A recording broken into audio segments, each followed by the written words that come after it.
Peace prevails throughout the land, and all things are...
made new, as buds in the spring. This is an auspicious era for humanity.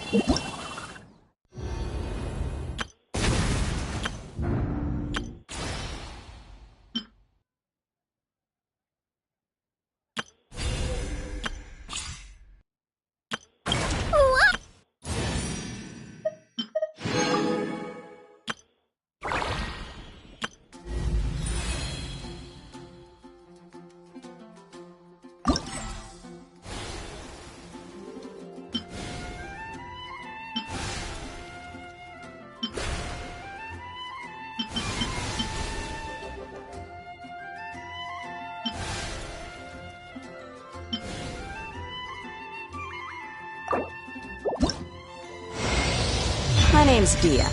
I'm the merc you hired. So, what you got for me? A commission, a fight, armed escort? Whatever it is, you know where to find me.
This is our current abode. Ah, Fremine, you're home. Where did everyone else go? I have some new friends that I would like to introduce. Oh, they all just went out a moment ago.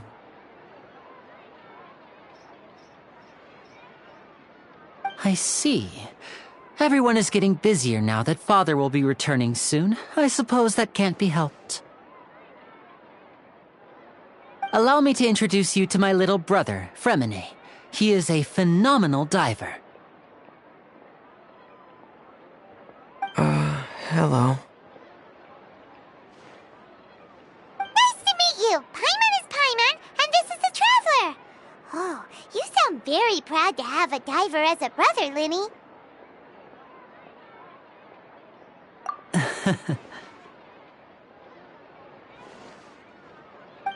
Linny, could you come here for a moment?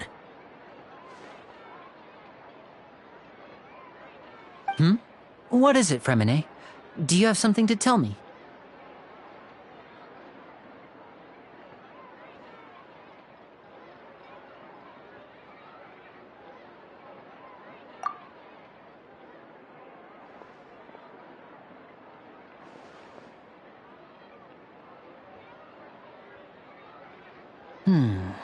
Okay, I see.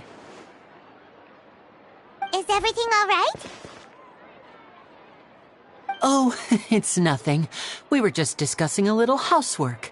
Sorry for the interruption. Oh, before I forget, the Traveler and I collected more materials to make magic pockets. Were you able to get any, Fremine? Yes, I went diving and gathered lots of materials. I was about to give them to you.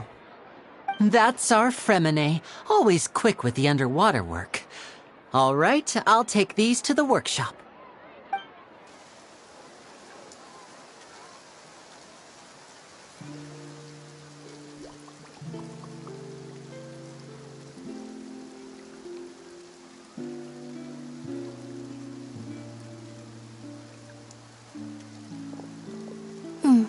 Looks like rain.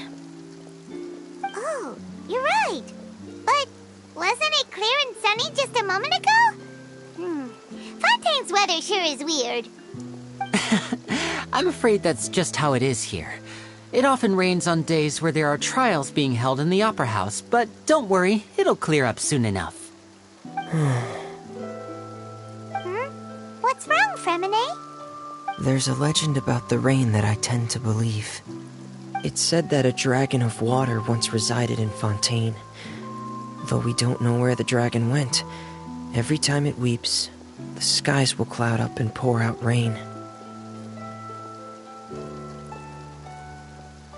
When I was a child, my mother told me that if I wanted to go outside and play, I should yell toward the sky at the top of my lungs. Hydro Dragon! Hydro Dragon! Don't cry!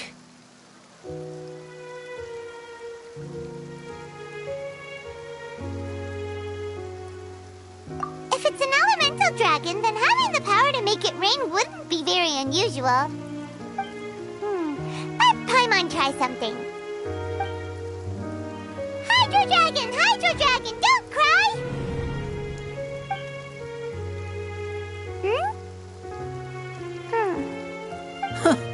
Doesn't seem to be of any use. It is just a legend after all. You know, you might be a more popular magician if you understood the concept of romanticism. Or could at least play along. Sorry. It might be because we've never met the Hydro Dragon. Perhaps it can't be comforted by the words of strangers.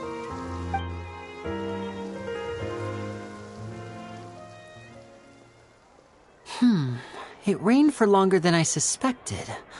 Oh, it's already getting late. Was there something you needed to do, Linny? Yeah, some preparations for the show at the Opera House. I need to find a way to catch the last aqua bus of the day. On the day of the performance, just ride the aqua bus to the island of Aeneas. I'll have Lynette meet you at the fountain in front of the Opera House.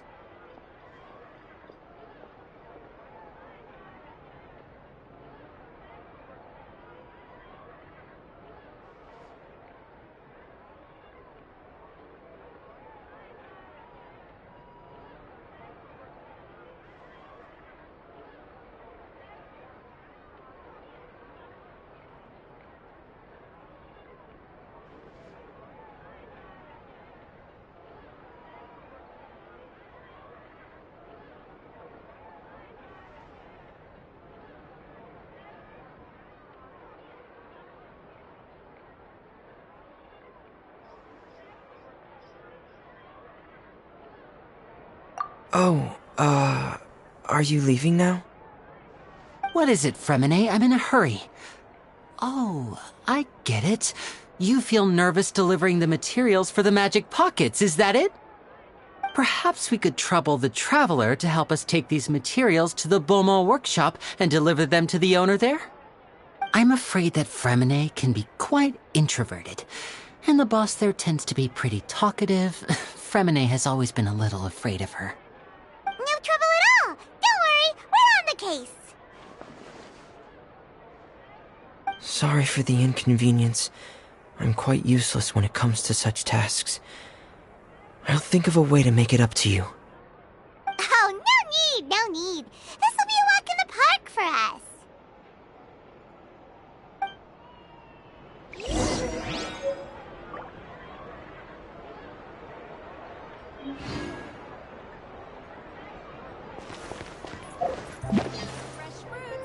Yeah! Skyward! Scatter!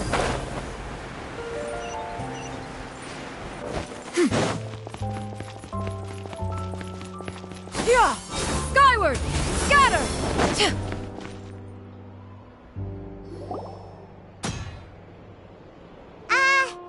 Hello? Is there anyone here? Oh, hello there. New customers? Looking to buy, or do you need something made? Or perhaps you're just looking for a chat with me. Oh no, we're just here to deliver some materials. Here they are. They're for making... what were they called again? Ah, these must be for Magic Pockets! I could tell right away. I've already made several orders worth now. No need. They've already prepaid several batches worth. When they told me what they'd be using them for, I even offered them a discount. But they insisted on paying the full amount, saying that I had a business to run. It seems both their hearts and their pockets are made of gold. Whoa. So, is Linny actually loaded? I can't say for sure, but who knows? Maybe there's good money to be made being a magician in Fontaine. Hey! Is this machine what you use to make stuff here? It looks really advanced. Why use your hands when a machine can do the work? It would be a waste not to use the latest technology, and wasting is a kind of crime. But where does a big machine like that get its power from? Well, it's a little complicated. I'm not sure I can put it in layman's terms for you. But basically, everything we usually use here in the city is powered by indemnitium. It's a type of energy that's produced from trials. Huh? How can trials produce energy? Well, I'm not completely sure of all the details myself, but basically, when a trial is in session, the oratrice mécanique d'analyse cardinale harvests people's belief in justice and converts it into energy to be used all around Fontaine. So that's what its other function is? Paimon heard that the oratrice was created by the Archon to make judgments. But Paimon still doesn't get it. How could something unreliable like people's beliefs be turned into a stable power source for these machines?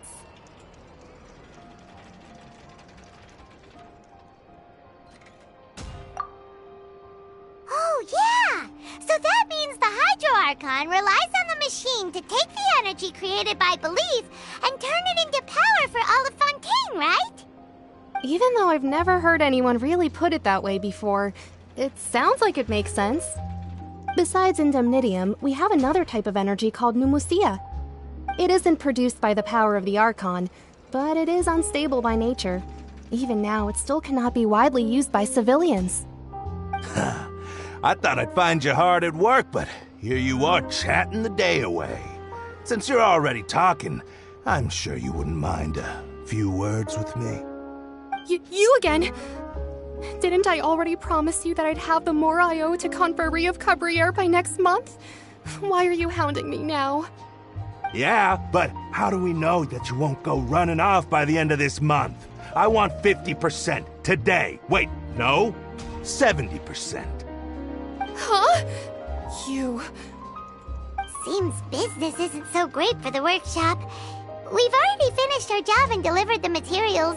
Maybe now's a good time to leave?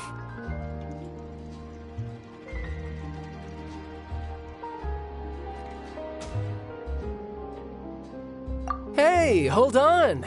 Before you go around trying to collect payments, why don't you settle your own debts first? If Confrere of Cabriere wants to poach clients from Northland Bank, that's fine. But I'm afraid you still owe the bank a hefty sum of mora. So why don't we work things out between us first, before you get back to your little conversation here? You're from Northland Bank. But we said we'll pay everything we owe next month. Why are you hounding me now? Traveler, Paimon!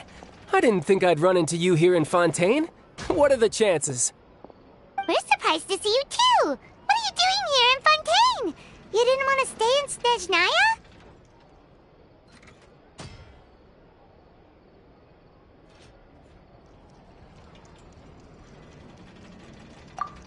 Snezhnaya? Long story short, I've already been in Fontaine for some time now, and honestly, things have been pretty boring. But it seems that fate brought our paths together today.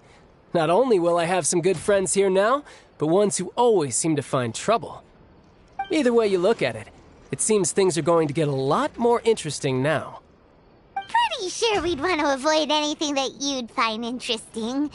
Besides, our trip here has gone pretty well so far. Right, Traveler?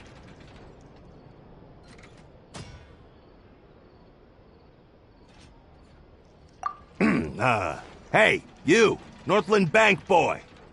Aren't you forgetting something? Don't interrupt. It's not often I run into the Traveler like this. Why don't you wait for me over there for a while? You kidding? Aren't you the one looking for us? You really expect us to sit and twiddle our thumbs while you catch up with your friends? Listen to me, boy. If you want your mora, fine. Why don't you come and take it? Hey, I just said not to interrupt. Oh, by the way, Traveler, the last time I took Tonya and Tusser ice fishing, Tusser said... Hey! That's way over the line! All right, boys, let's see who has to pay up now! Can you at least let me finish one sentence? Fine. Though the bank told me not to get rough with our clients. You're the ones who started it. This is an act of self-defense. You two will have to be my witnesses, okay?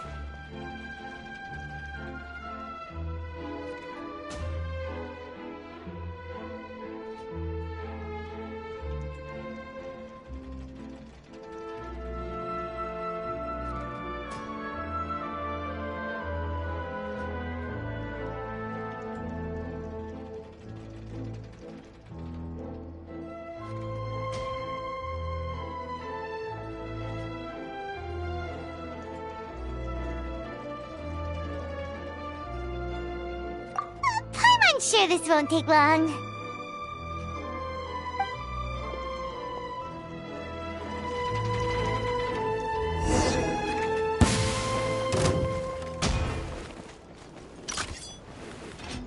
Yeah. You can run, but you can't hide.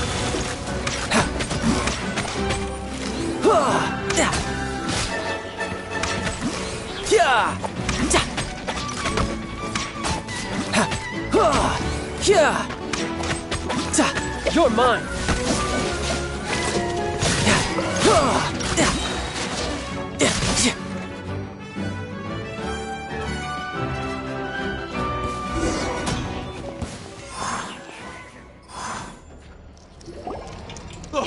What's your deal, Brad? How are you so strong if you're just a staffer from Snezhnaya's Northland Bank?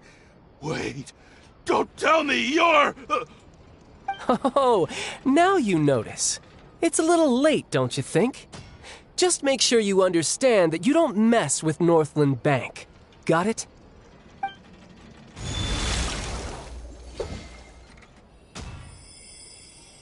Huh? Now's my chance!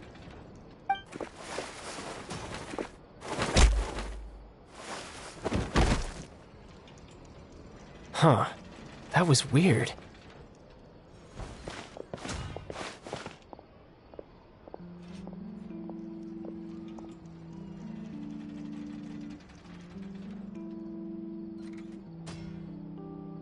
I'm not sure. It's as if I suddenly lost control of my hydro powers when I needed them.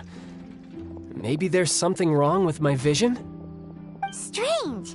How could that happen?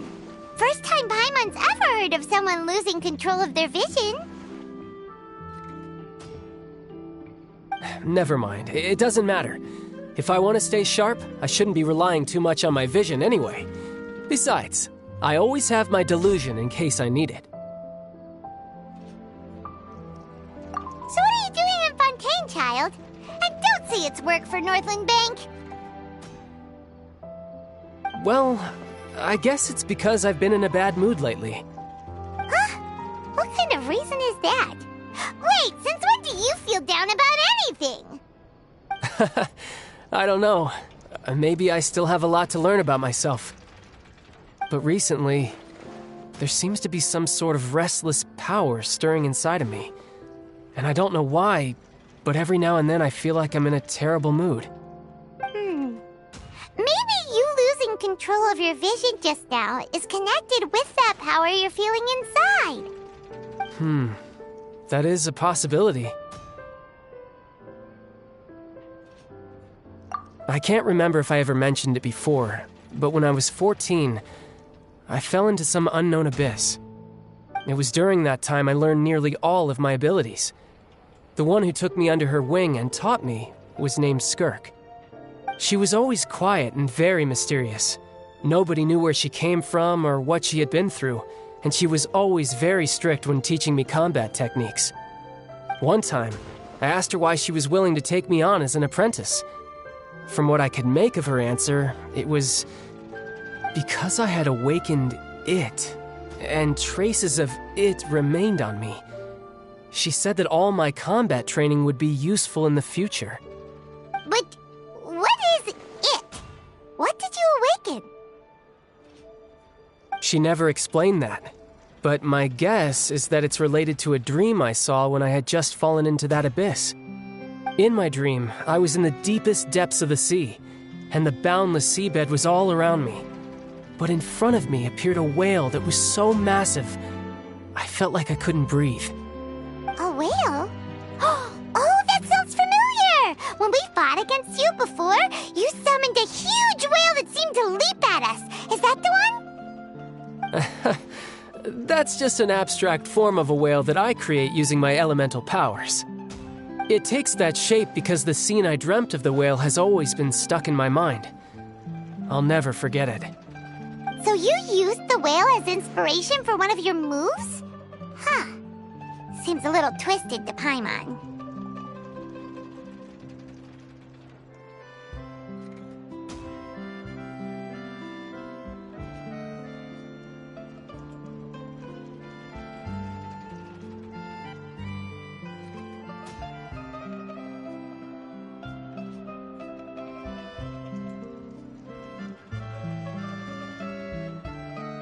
So why don't you just go ask your master? Maybe she knows the answer. You make it sound so easy. Ever since the incident I experienced there, I've never stopped searching for Master Skirk and that unknown abyss. But it's been years now, and I've still found nothing. There isn't even a trace of the place where I remember falling into the abyss. Oh, it sounds like some kind of ghost story. Yeah, I'm out of leads at this point, but there's nothing more I can do. It seems that strange encounters in this world tend to be elusive like that. Oh, seems the time really flies when I'm talking with you. I just remembered I have somewhere else I need to be, so I should get going. What? More work for the Northland Bank?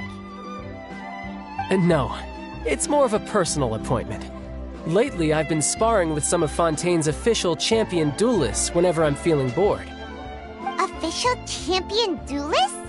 You mean it's their job to duel? Yep. In Fontaine, before a criminal goes to court, they're given one chance to defend their honor by requesting a duel with an official champion duelist.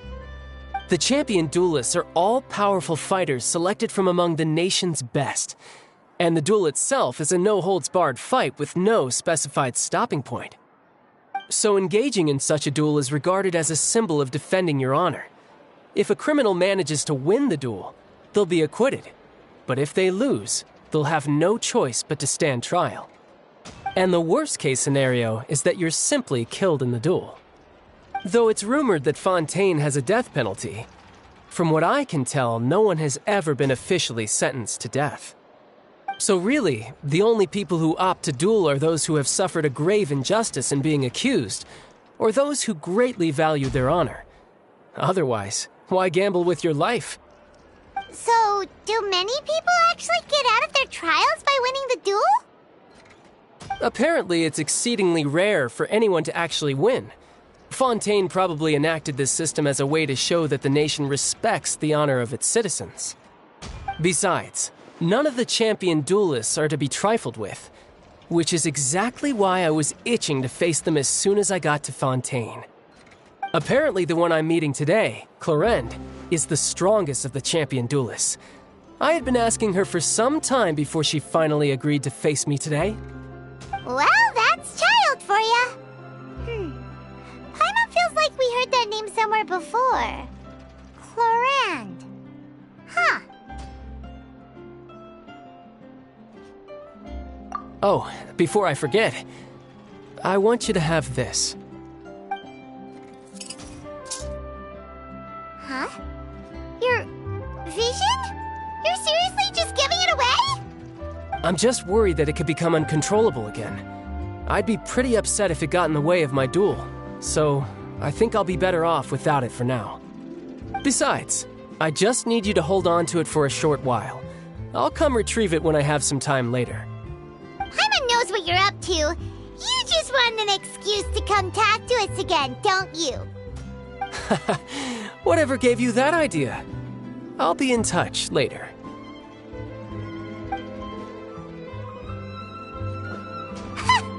That sneaky guy. He said he's been feeling down lately, but he seemed the same as ever to Paimon. Well, since we don't have much to do for now, we might as well walk around and see the city before Lyney's performance.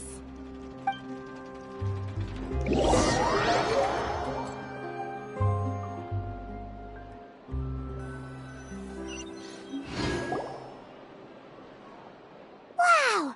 Who could have seen that coming? The reporter who was barely around for most of the story was the murderer all along!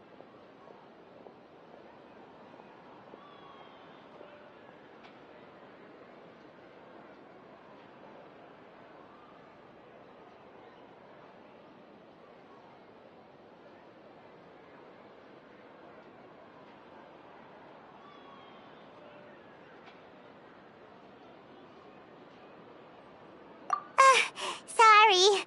Paimon was just surprised, that's all. Whew. Paimon never saw that twist coming. The murder mystery novels here are amazing.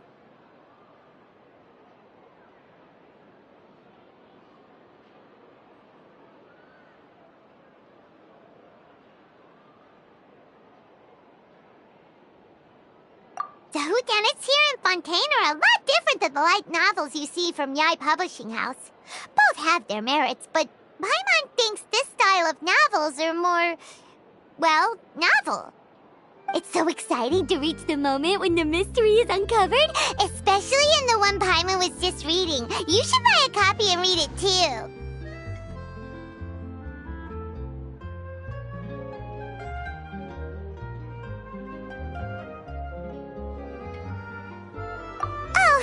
Sorry about that. Paimon will be more careful next time. Hey. Shouldn't we be heading to the Opera House to see Lyney's performance soon? It's almost time for the show to start, so we should get going. Lyney said that the Opera House is on Aranillas, so let's go ride the Aqua Bus.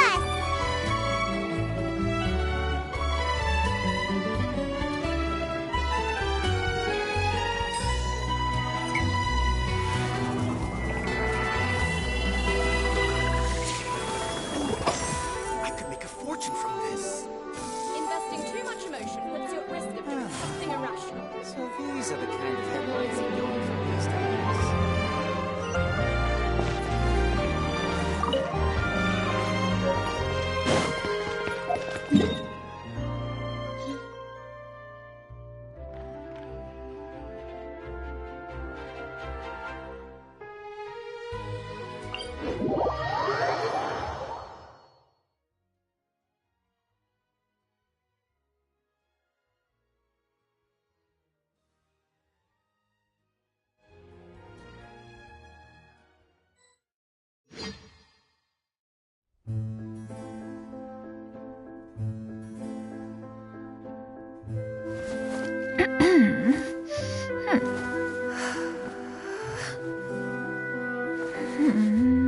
Seems like the stories here never have a happy ending.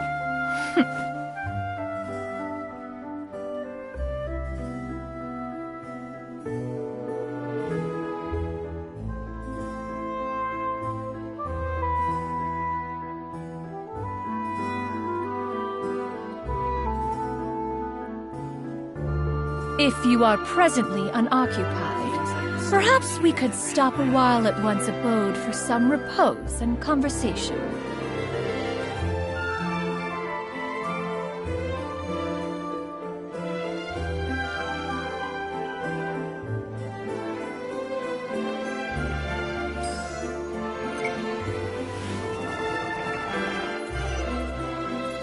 Yeah!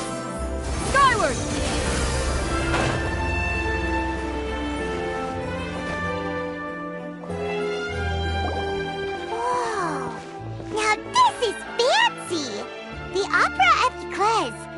What a place to hold a performance! No wonder Linny and Lynette were looking forward to it. Huh. Looks like there's a lot of people standing around the fountain up ahead. Oh, Archon, please bless us with a bright and healthy child. We pray. I don't know why you always feel the need to ask so much. I'll be happy as long as our child is healthy and lives a peaceful life. I guess if they're our kid, then there's no doubt they'll turn out smart. Maybe this is one of the customs in Fontaine. There sure are a lot of couples here. Vache.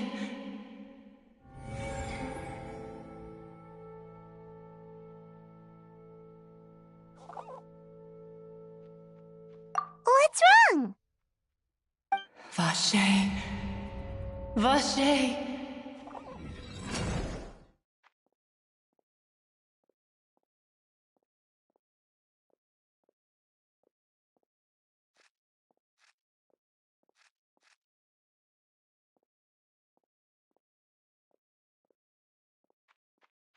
No, Paimon didn't say anything.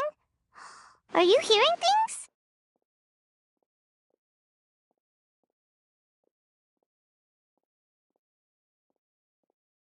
Welcome to the Fountain of Lucine.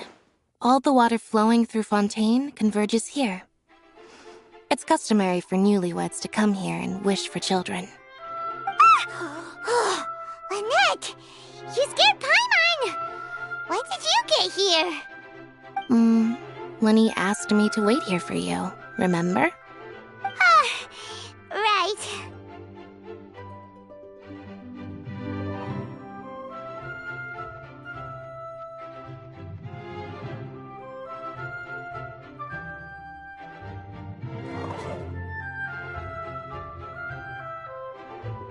What do you mean? There are a lot of people here right now.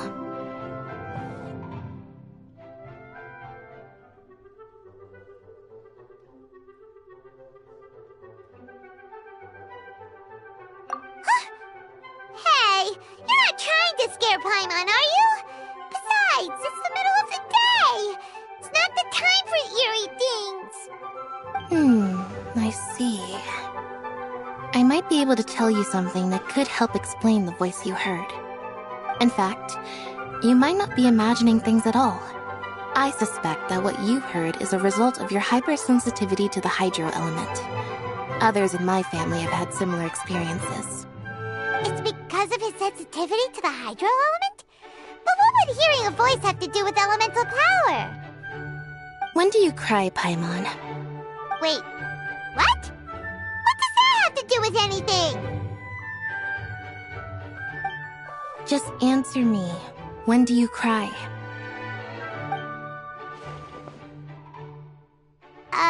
When Paimon's really sad? Oh, and when when Paimon's super happy. Oh, and also when Paimon's really, really scared.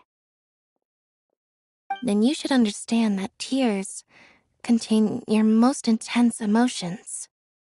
Like I just mentioned, the Fountain of Lucine is where all the flowing water in Fontaine converges.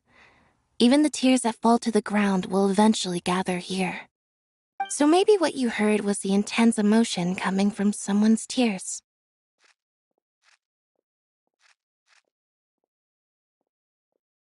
So, what did the voice say?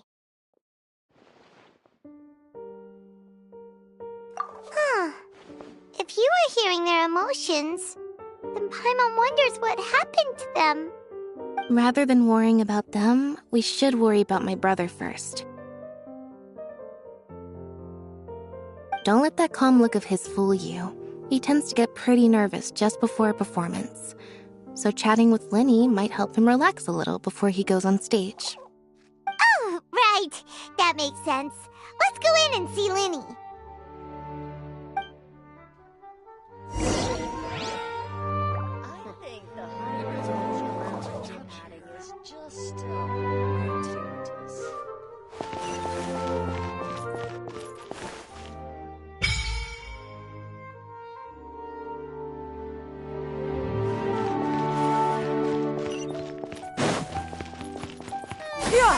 Skyward!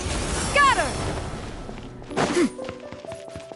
Welcome to Opera Epiclese.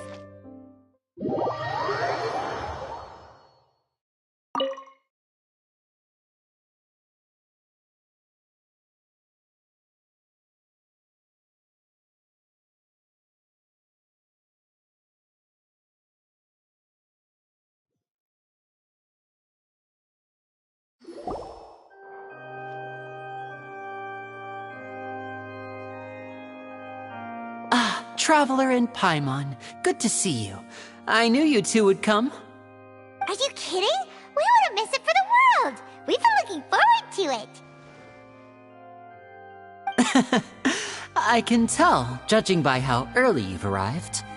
But you're actually right. Take you to the best seats in the house. Wait just a moment. I'll fetch the tickets.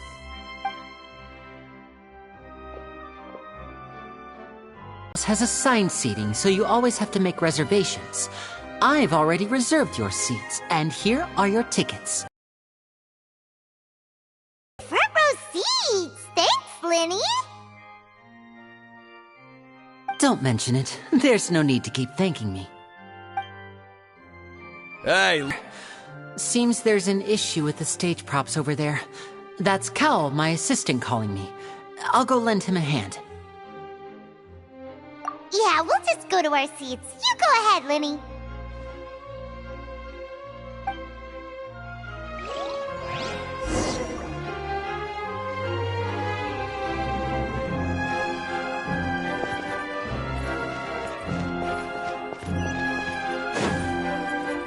Yeah!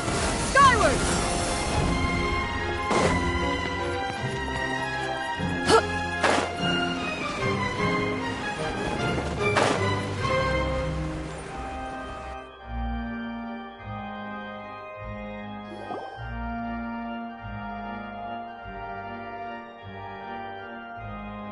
Oh, these should be our seats. Come on, let's sit down.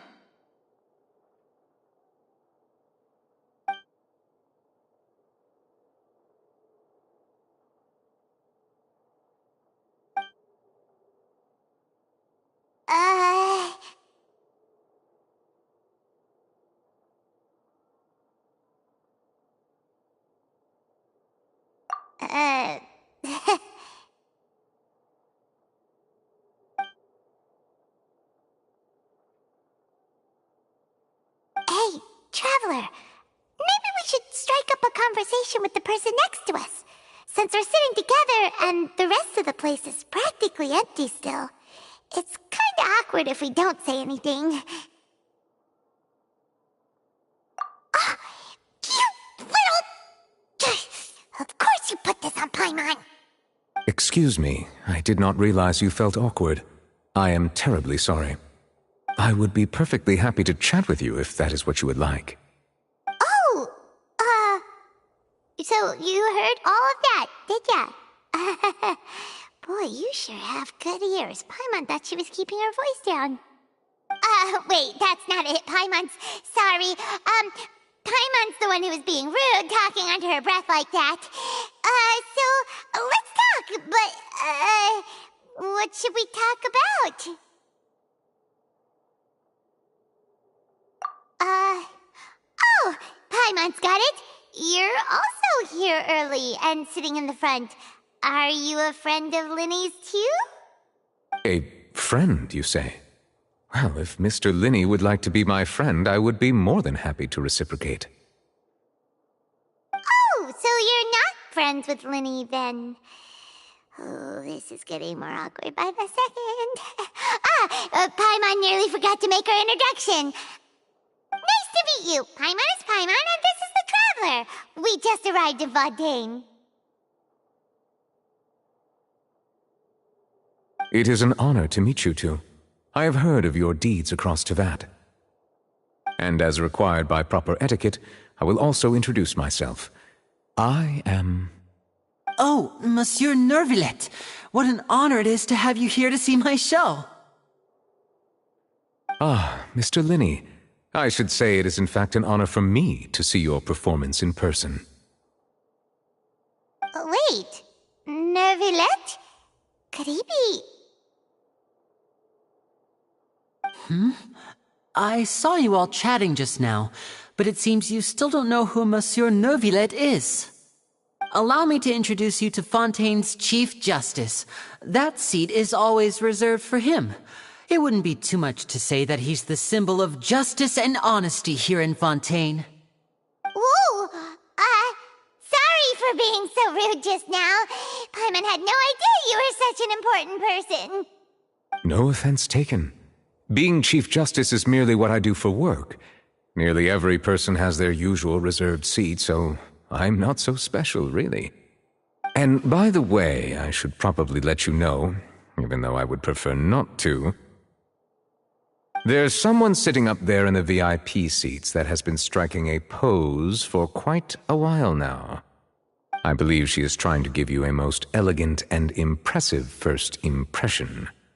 So I think you should take notice of her sooner rather than later, otherwise she may become flustered.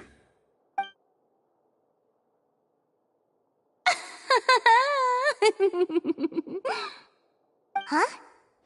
Oh, it's Farina, the Hydro Archon. Huh.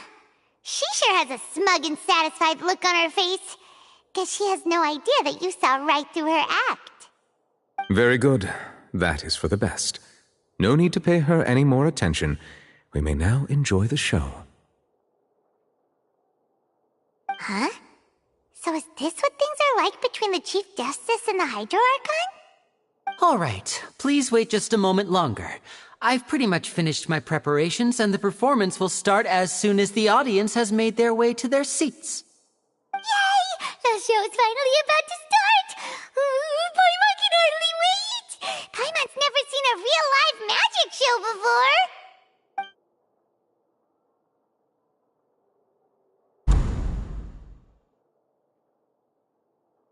Ooh! They're dimming the lights! The show must be starting!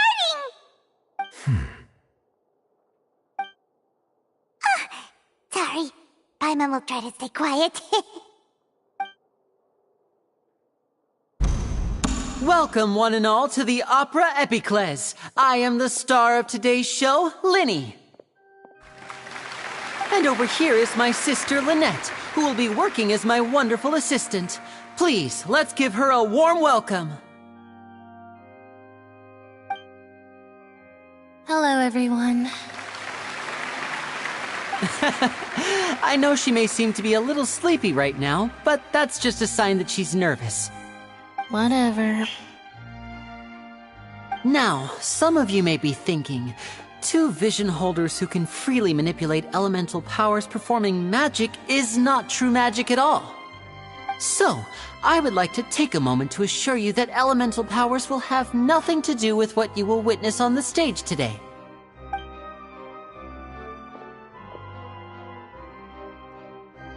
Both Lynette and myself have removed our visions for the show. That way, even the gods won't be able to help us. Oh, good point. That's what makes the show real magic.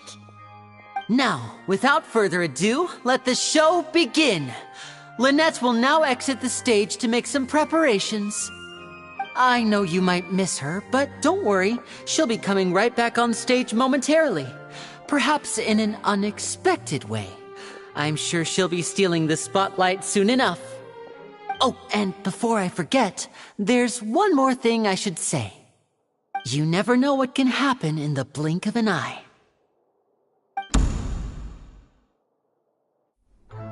A magician's greatest skill is making things disappear or appear. The possibilities are endless.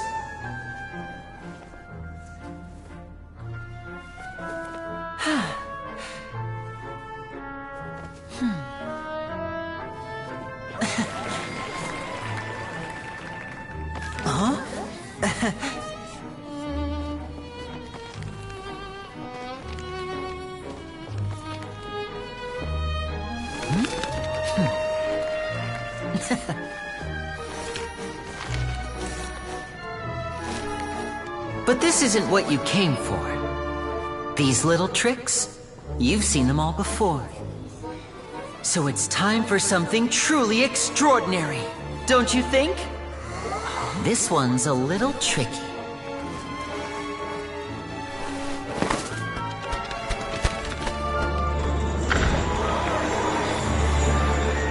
Using this water tank, I shall make my sister vanish completely, right before your very eyes.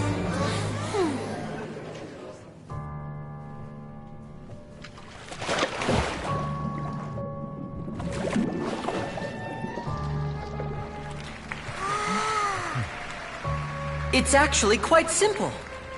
She'll just turn into air bubbles and float right out of the top.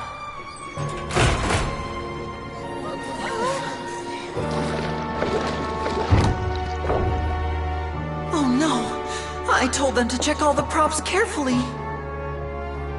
With the lid on, even air can't escape. An amateur magician would be getting very nervous right around now. Luckily, it's me on stage, so let me show you what a true virtuoso can do.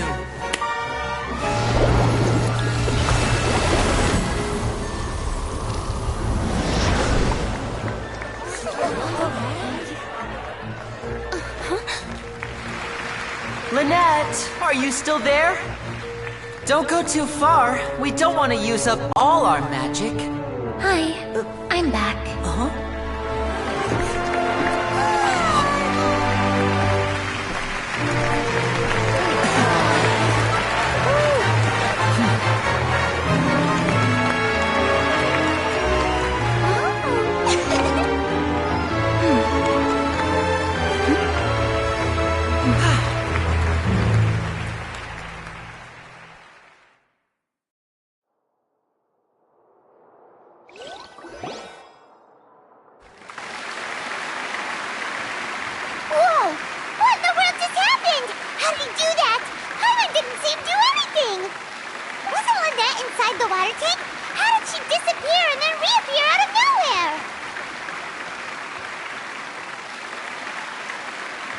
If we could see easily through his tricks, then that would mean that his skills are still lacking.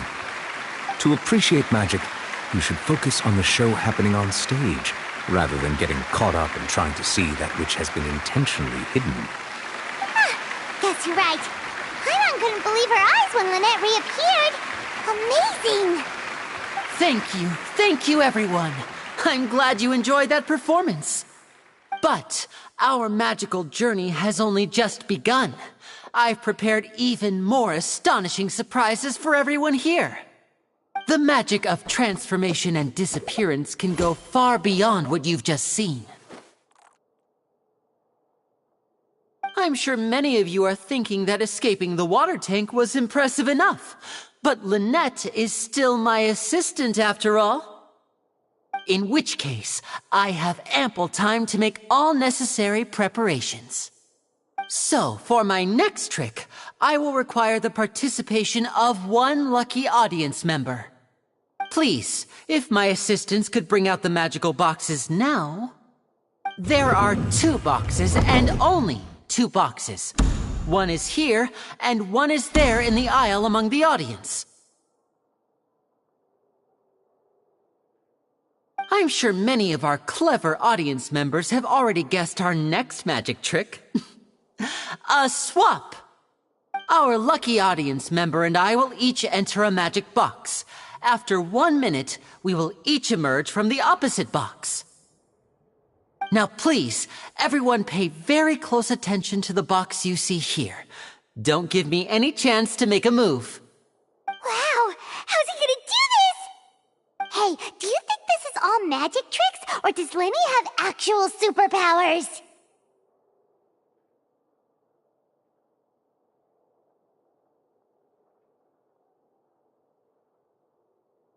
The lucky audience member will be generated by this random number selector. It selects numbers entirely at random. Even I don't know who will be chosen to participate. Now then, let's begin.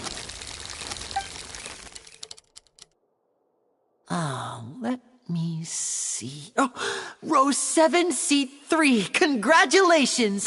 You now have the chance to experience magic firsthand for an entire minute.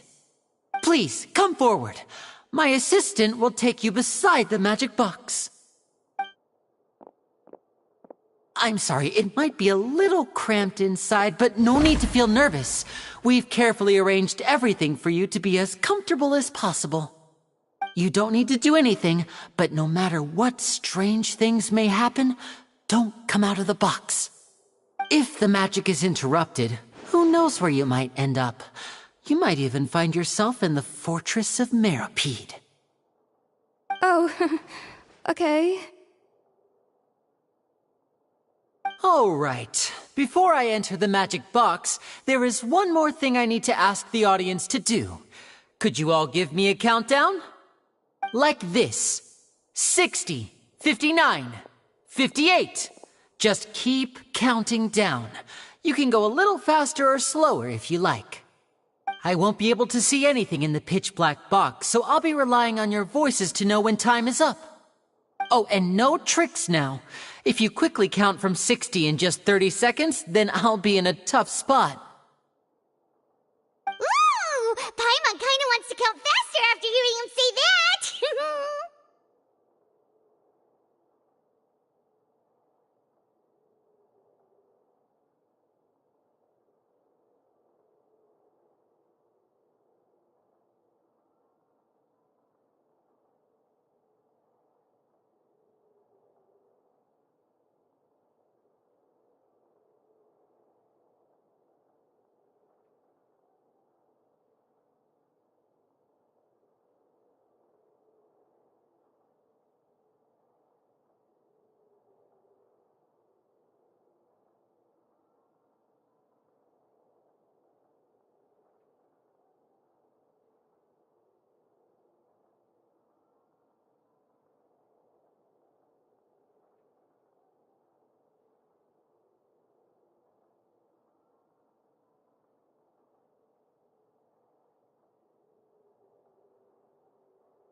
No, that won't do.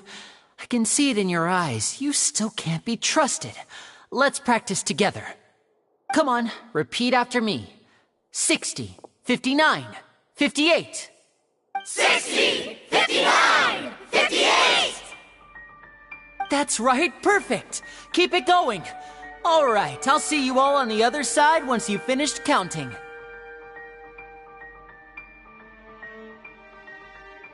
54, 53, 52? Huh? Why aren't you counting, Nervalet? I am counting in my head. I think things are exciting enough in here as it is. Merely a consequence of my identity and personality. Do not worry about me. Just enjoy the show. Oh, alright. You look so serious that Paimon thought you might be feeling uncomfortable or something. 40, 39, 38! Mr. Linney, are you all right in there? Is everything ready? Yes, I'm fine. I'm just double-checking the direction of the magic. It would be a disaster if we get sent to the wrong places. For example, mid-air right above the audience. Even though he's saying that, Lenny doesn't seem nervous at all.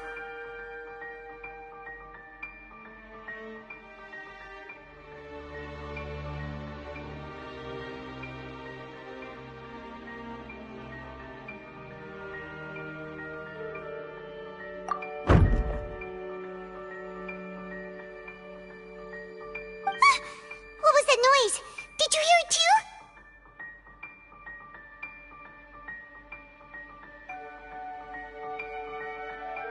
Not sure. Anyway, it doesn't seem like anyone's worried about it. 25! 24! 23! What's wrong, Mr. Linney? I can still hear you moving in there. I seem to have accidentally knocked over a decoration. I'm trying to fix it, but it's pitch black in here. I can't tell left from right. Never mind the decorations. There's no time for that. The show is what's important. No, that's unacceptable. I want my show to be perfect. Don't worry, we still have 20 seconds. Hear them counting? 19! 18! 17! It seems things aren't quite going as planned. I apologize, everyone. It feels like you're all starting to count faster, but that's all right. I know it can be tiring to do such a long countdown. 10 seconds and change is still plenty of time. 10! Almost there now. 8! Whew. Swapping two people is harder work than you might think. Even a master magician like me can't guarantee I'll get it right the first time. Hey, wait! Is this the back one? I can't tell. They both look the same inside. Huh? Nope, that's not it. I'll try again. 7! Hey, slow down! Honestly! 5! 4! 3! Whoops! That doesn't count! 0!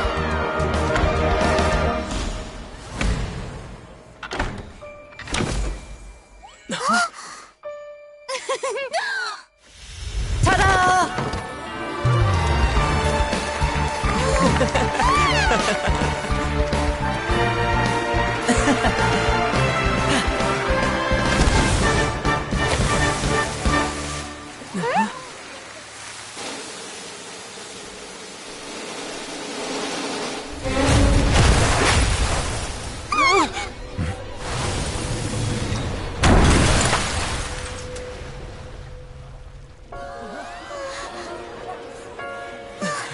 What happened?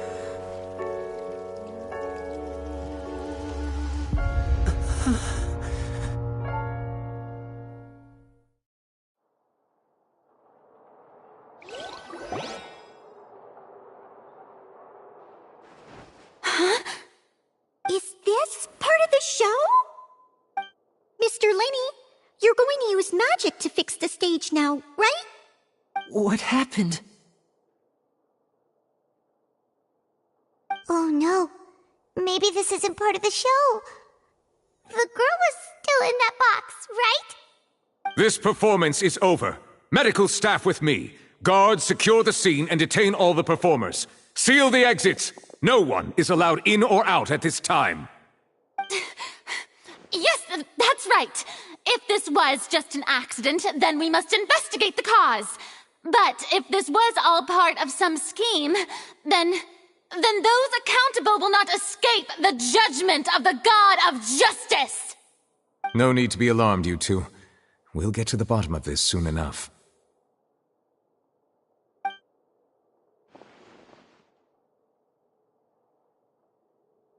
Unfortunately, the person who is in the magic box has been pronounced dead. His name was Cowell, one of the assistants in Linny's magic troupe. Apparently, the fireworks on stage ignited the ropes that were suspending the water tank, which then caused the tank to fall onto the stage. As of now, we are still not sure why we found Cowell in the box, rather than the guest from the audience. And after an initial search of the area, the guards have confirmed that the girl is nowhere to be found. It appears that this incident was not merely some mishap with the performance. And there are many indications that it is connected with the case of the serial disappearances of young women. The serial disappearances case? That's the case that Charlotte mentioned before!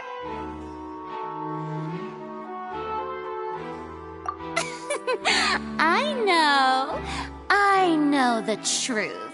I can see through the whole thing. Really, using such a shallow and obvious mystery as his finale. Did he really underestimate us that badly? I say that our powerful magician, Mr. Linny, is now the prime suspect for the serial disappearances case. Huh? Why me? This whole thing was an accident. No, this all occurred during your magic show, did it not? The missing girl disappeared after being chosen, did she not? The deceased is one of your assistants, is he not? Now that I think about it, that whole speech about magicians making things disappear was nothing more than a provocation, a bald-faced challenge. That can't be right! How can Linny do this? He was in the box on the stage the entire time! We can even hear his voice! Besides, before the show, he told us that he would like to catch the criminal behind the disappearances! He couldn't possibly mean catching himself!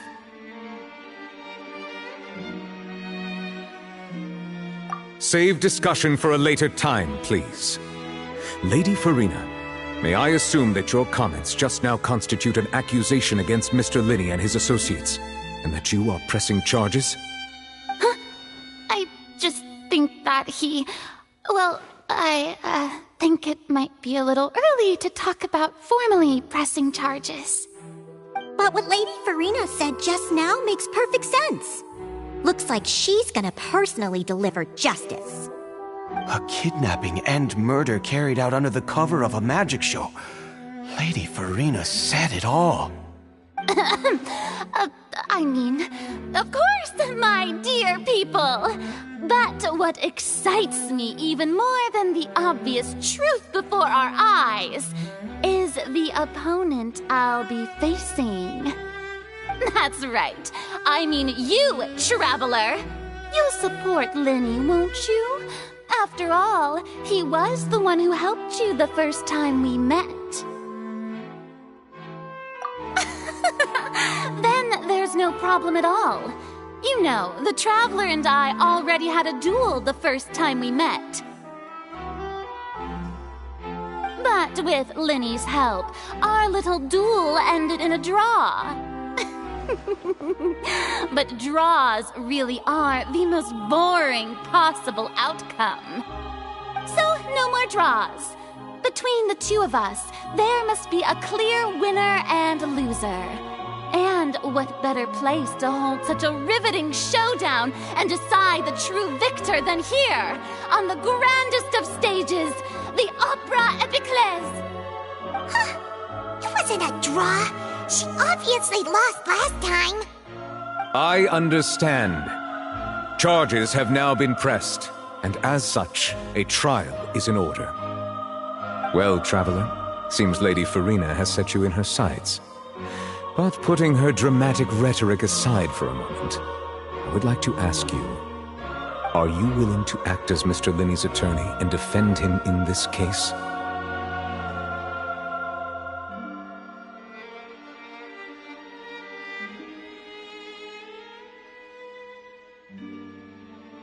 Very well. The trial will be held a day from now in the Opera House. Both sides may investigate the scene to build their cases and search for the truth.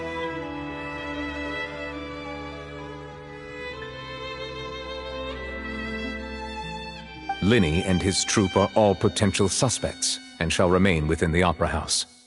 The audience may begin to leave in an orderly fashion once they have been cleared by the guards. A day isn't that long. Let's see what kind of case this big-shot outlander can build in such a short amount of time. I'm really quite looking forward to hearing it.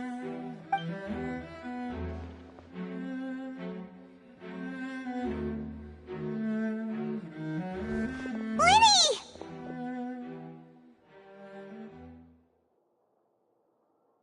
Sorry about everything that happened just now. Were you frightened? Of course! Who wouldn't be scared after witnessing an accident like that? Yeah, I'm a little shaken up myself. How could this happen?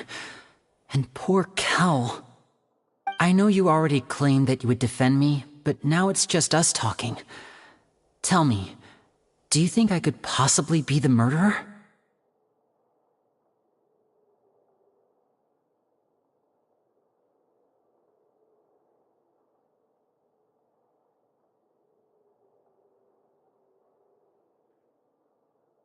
Good to hear.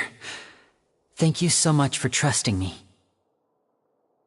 I'm sure everyone sees me as the biggest suspect at this point. But, if you ask me, the whole thing is mysteries layered upon mysteries, such that all that's left is confusion. I don't know whether what happened there on the stage was purely an accident or not, and I don't know why poor Cal was in the box. As for how that girl chosen from the audience could suddenly disappear, I'm afraid I don't have any answers either. If someone tampered with my performance, then we need to figure out what they did. Even a skilled and knowledgeable magician like myself couldn't pull all that off in just 1 minute.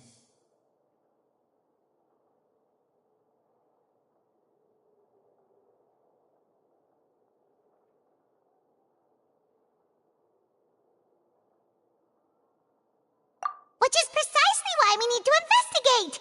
As this book says, the impossible could not have happened. Whatever happened must have been that which is possible.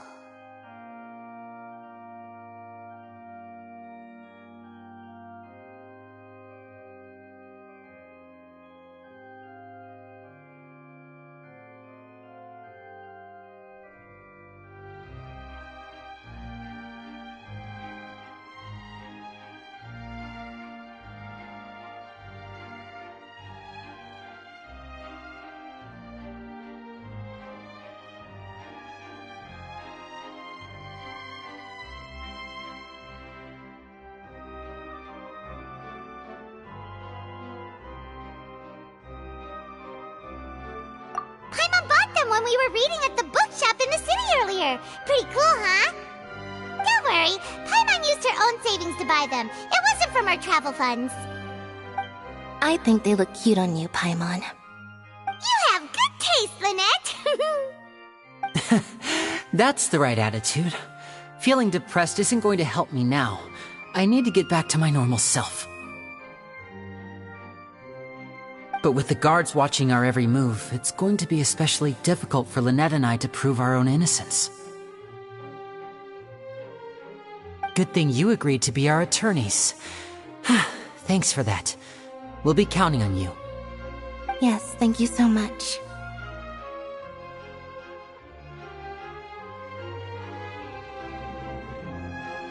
Yeah, just leave it to us. Since we're going to start investigating, Paimon has a question first. Where did Lynette go during the performance? Ah, well, I'm afraid that would involve some of our essential trade secrets as magicians. The secrets behind our magic are past saving, Linny. I suppose you're right. The truth behind our tricks is going to be important evidence that will be weighted during the trial. 'Tis truly a pity.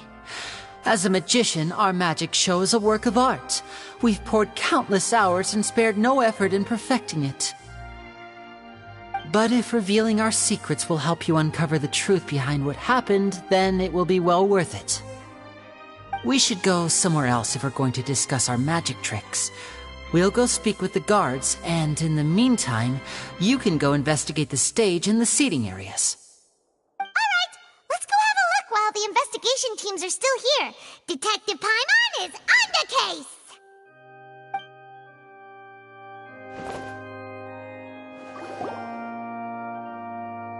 Hello, officer. How's the investigation going?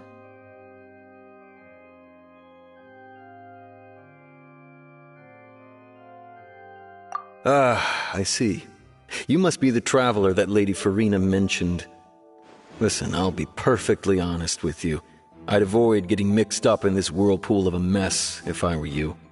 Huh? What do you mean? Come with me and you'll see. The deceased is one of Linny's assistants, named Cal. Even though he hadn't joined the troupe long, he was hardworking and everyone generally liked him. The assistants are usually in charge of setting up and inspecting the props, as well as assisting with the show and keeping the crowd engaged. As you probably saw when you were in the audience, the water tank suddenly fell and smashed the box with Cowl inside it. This is the real mystery. We've already searched the scene and were unable to find any traces of the girl. However, if you look carefully, the box was positioned directly under the water tank. The ropes holding the tank were then burned by the pyrotechnics on stage, causing them to snap. All these factors lining up so perfectly makes it hard to see this as a mere accident. If anything, the more logical explanation is that the whole incident was intentionally planned, and Linny is the most likely person to have access to all these areas. But he doesn't have a motive! Are you both good friends of his? Well, you can't say we're good friends, but we've known each other for a little while. So in just a short time, he was not only able to win your trust, but even convince you to act as his attorneys. I know there's no such thing as magic. The real trick of a magician is holding the audience in the palm of their hand. I've seen a lot of cases, and I can tell you that people are the least reliable kind of evidence.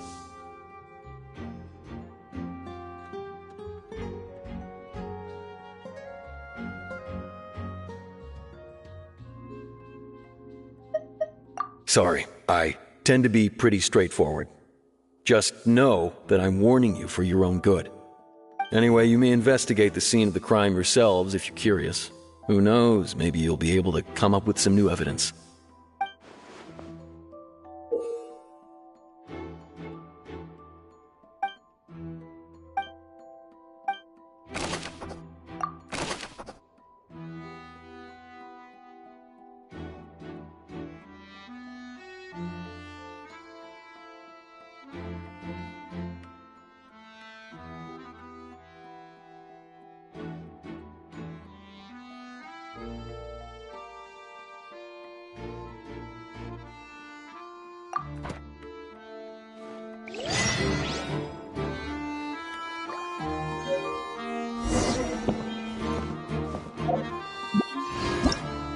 Whoever the... Why would it be... Why would it be him? How strange.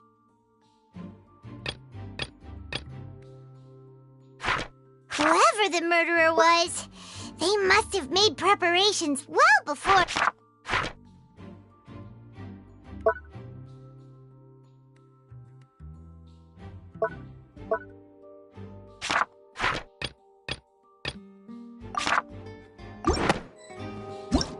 Why would it be the murderer was, they must have made preparations well beforehand.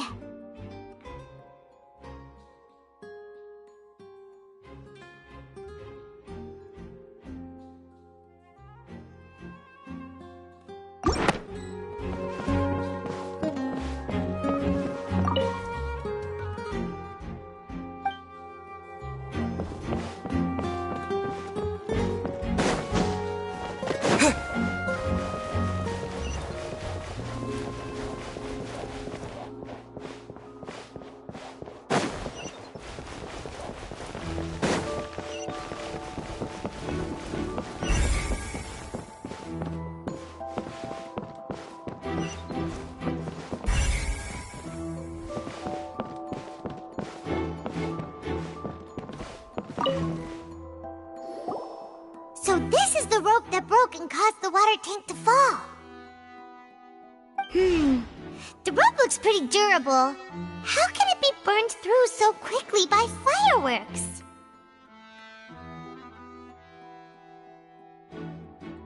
Why are you suddenly so serious, Traveler?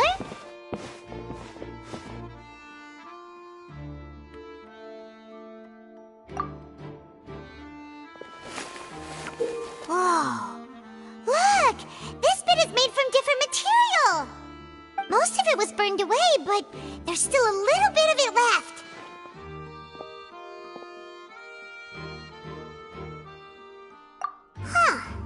So if a rope meant to hold something was made with that kind of material in it, then that means... Wait! Why don't you write all this down? Let's take notes!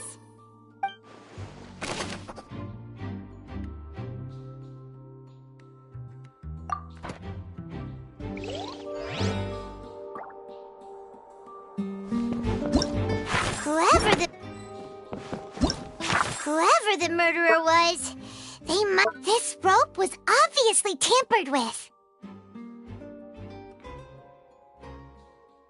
This rope was obviously tampered with. This rope was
Oh, this location has also been cordoned off because the Magic Troop members are currently considered prime suspects.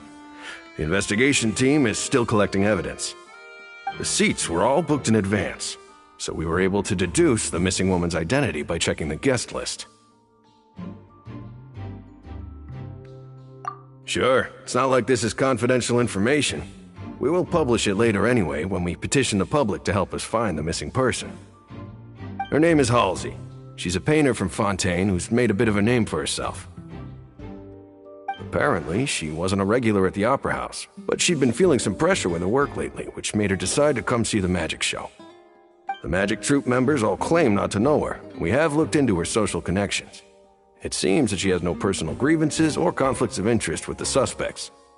Simply put, she wasn't related to the Magic Troop at all, which matches the features of the previous serial disappearances. Were the victims of previous cases also chosen at random? That's how it seems to us, in any case. Apart from the fact that they were all young women of around the same age range, there really weren't any other connections between them. Okay then.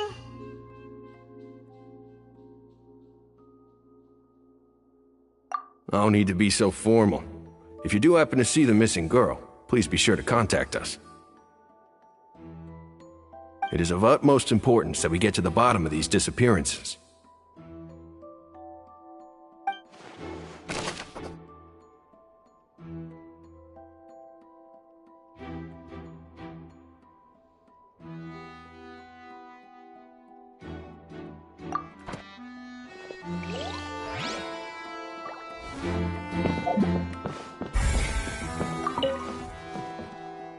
Go ahead, have a look around. In the end...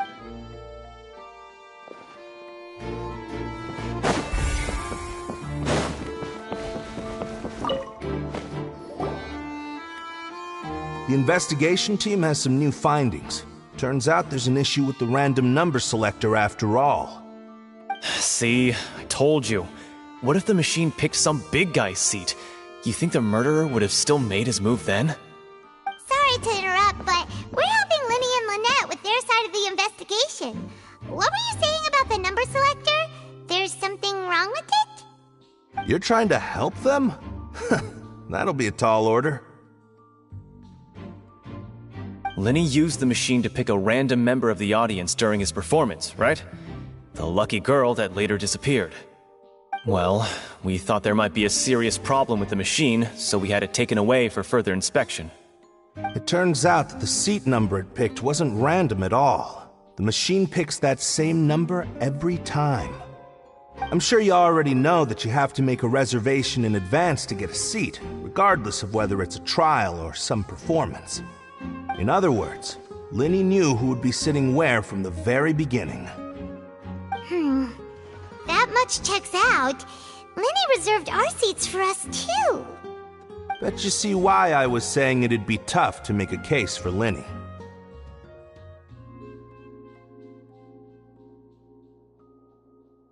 Even though it's bad for Linny's case, Paimon had better write it down.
People needed to register and reserve a seat for the show. That, combined with this number selector, could allow you to pick a young lady instead of some old fogey. People needed to register and...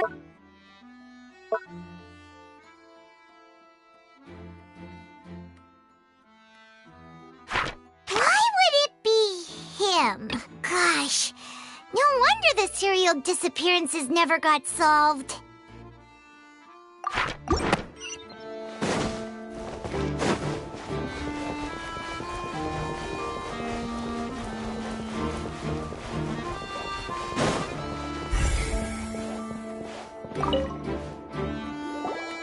I see that you're investigating the area.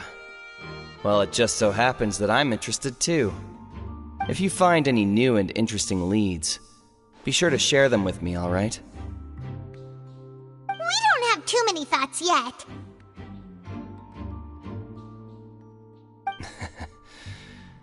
Then why don't I tell you my hypothesis first?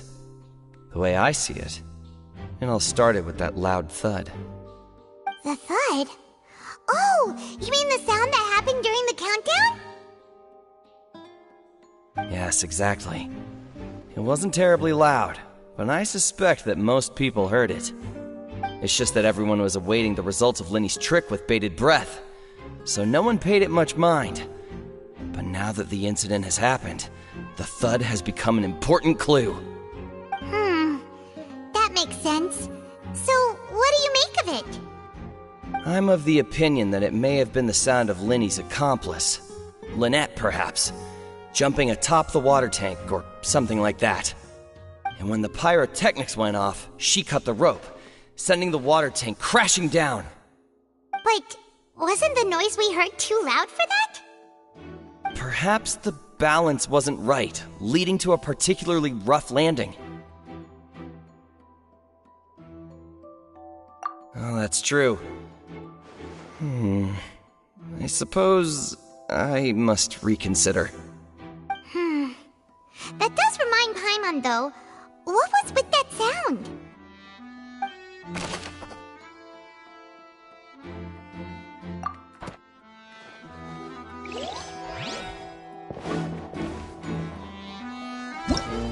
Why would it...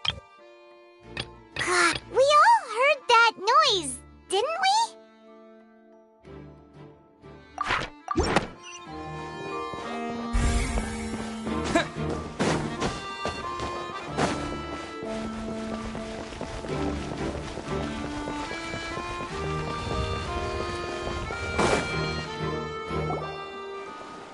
Hey, you! Yes, both of you! Over here! I've been keeping an eye on you for a while now. Huh? You mean us? That's right. If I'm not mistaken, you're also among those who wish to cut down the thorns and pursue the truth. No? And by the looks of it, you're not from Fontaine. Well, you're right on the more about that one, but who are you? Have you never heard of the Spina di Rosula? From mediating disputes and providing protection to solving conundrums, You name it. Spina di Rosula does it. And I, Navia, have the honor of being its renowned president. Though those who play by our rules call me boss. I'm Silver, her attendant. Pleased to meet you. And I'm Melus. Demoiselle's various daily needs and affairs are under my purview. Huh? Boss? Demoiselle? What gives with the names? Well, I am the second generation president. Melus and the others are still used to my previous title. My apologies, Demoiselle. Should you prefer, boss, I will endeavor to use that instead. No, no need. You don't have to call me boss. Just Navia is fine. Okay, if you say so. Not that we're members of Spina di Rosula anyway. All merely trifling details. Never mind. Now, back to the situation at hand.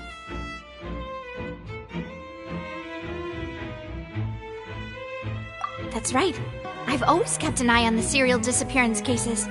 My interest stems from a matter back from my father's time. Judging from the look of things, I find Linny an unlikely mastermind. Really? We think so too! That's why we're looking for clues now. But how did you come to that conclusion? Intuition, naturally. My unparalleled intuition. Farina sure was quick to point the finger at Linny without any decisive evidence whatsoever, wasn't she? But that's not uncommon for her. If you remember, the Justice had to interrupt her and ask if she was pressing charges just to keep her from getting carried away. Anyway, a trial begins the moment someone levels charges. And, of course, there was no way Farina was going to back down in that situation. Sounds more like you just don't trust the Hydro Archon. Well, what's your opinion? I must admit that she can be interesting at times, but liking her doesn't mean that I'll blindly agree with her.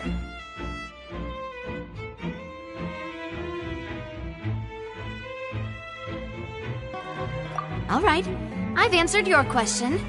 Now, it's time you answer mine. Wait a minute! Did that answer count? Well, I say it does. But don't worry, you won't hear any pointless questions from me. In your opinion, do you think it's right to treat a trial like it's an opera?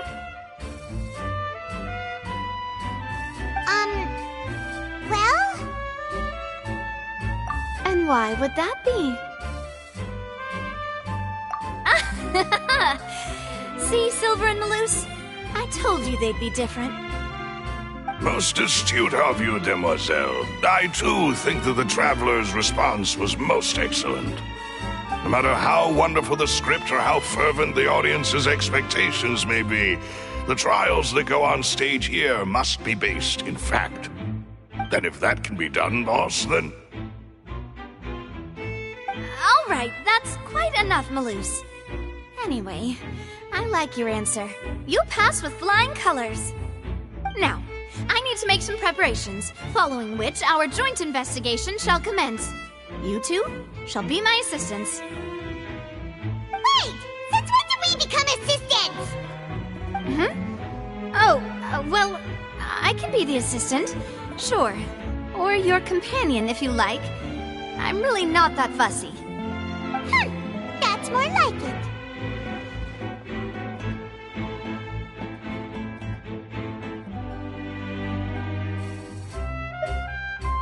Far be it from me to brag, but I believe that Demoiselle's intuition will be instrumental in uncovering the truth. You wish to save a friend from false accusations, and we wish to unravel the disappearances. In this sense, our goals are aligned. You have a point. You're quite the talker, aren't you, mister? And what about you over there? What do you think? You seem like you've got something on your mind. I have nothing to add.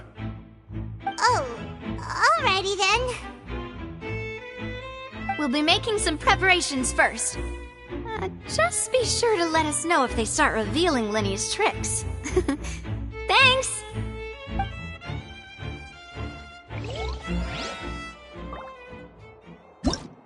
Why would...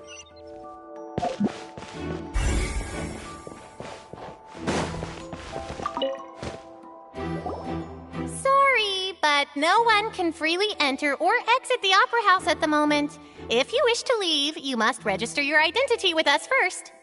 No, we're not leaving. We're representing Linny and Lynette as attorneys, so we're investigating the case. Were you always guarding this entrance?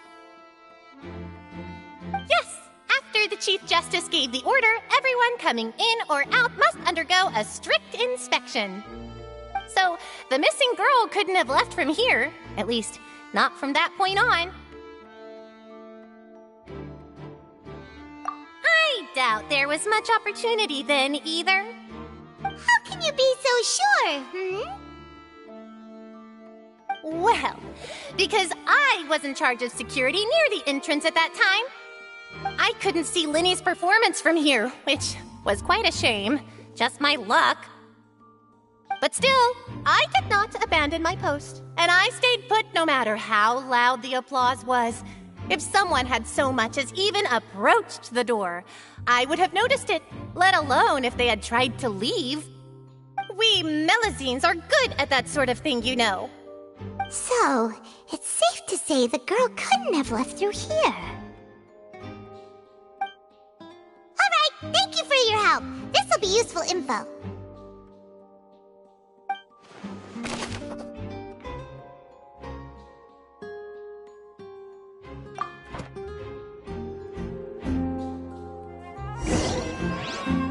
We've checked everything of note here at the performance venue. Paimon wonders how Linny's discussion with the guards is going. Let's go see, shall we? Ooh, things are getting interesting, huh? We're about to see how magic is made.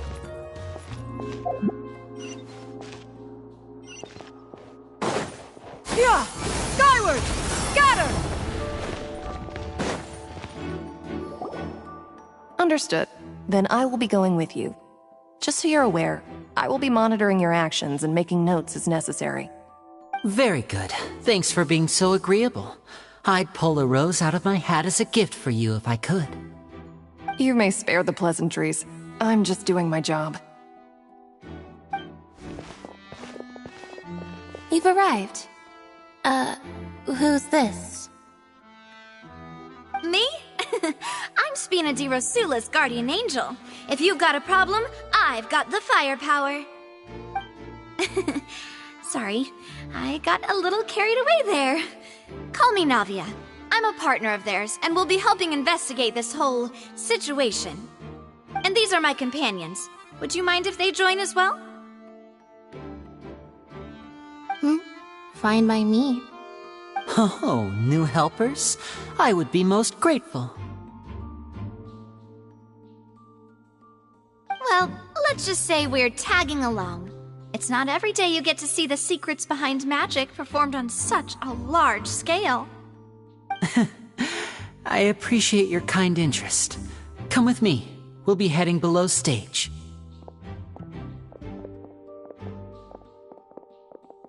Huh? Below stage? Yes, a world of secrets is hidden beneath this magic box, prepared specifically for this switcheroo trick. But before I reveal everything, you should have a look first. Notice anything strange here?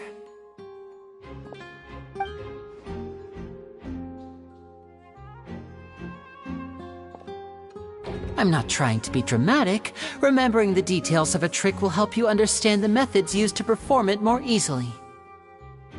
Huh. Weren't there balloons and other decorations here? Where did all that go? Ah, good eye. That said, you're still far from discovering the answer.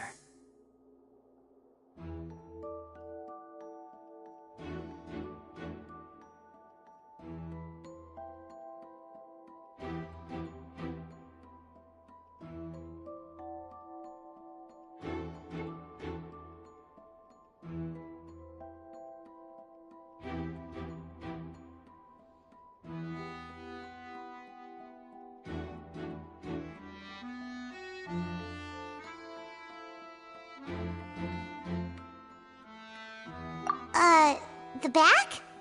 You mean the inside of the door? What's different about it? Paimon didn't notice anything. Very good indeed.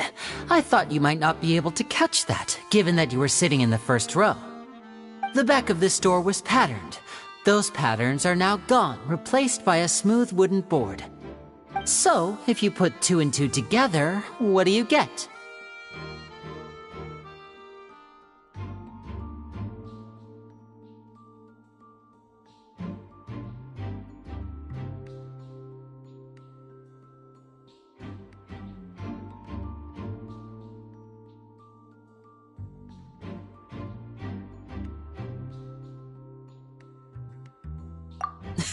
Exactly. All right, let's go. I'll tell you how it works as we head down.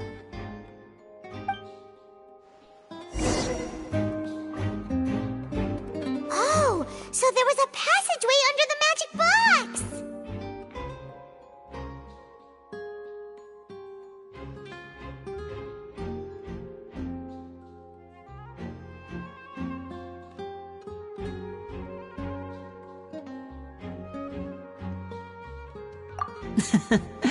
I knew you'd figure out most of it as soon as you saw this place. The 2 magic boxes are positioned right above the 2 entrances of the tunnel. See this flatbed trolley? The box with the lucky audience member in it would be shuttled over to the other side using the trolley. This trolley can raise and lower and even rotate, ensuring that the box will face in the right direction. I see. So that's the purpose of the box inside another box. Precisely. The inner box would descend after the audience member was put inside and be moved along the trolley, all while the outer box would remain on stage as if nothing had ever changed. So that's how you did it! Once the box was lowered, the trolley would store some energy through this device here, with which it would complete the rest of the steps. The audience member would only be able to feel some slight movements in the dark, and by the time she walked out, she would already be back on stage. Right! You were talking that whole time, and you even came out for a moment near the end! Ah, yes. A phonograph operated by Lynette was used to achieve that effect. My assistant and I had already scripted our conversation beforehand. When the countdown began, I had already gone to the opposite box via a tunnel using that ladder. And what about Lynette? Where was she? I was in the mezzanine space in the back of the box. Oh, interesting! That's how we were able to coordinate Linny's lines with the assistant. And, by the way, I was the one who walked out of the box at the end. I mean, we are twins. All it takes is a change of clothes and no one can tell who's who. And that's my favorite part of this trick. Only Lynette and I can perform it. So that's how it all worked! Wow! Every detail you revealed was more amazing than the last!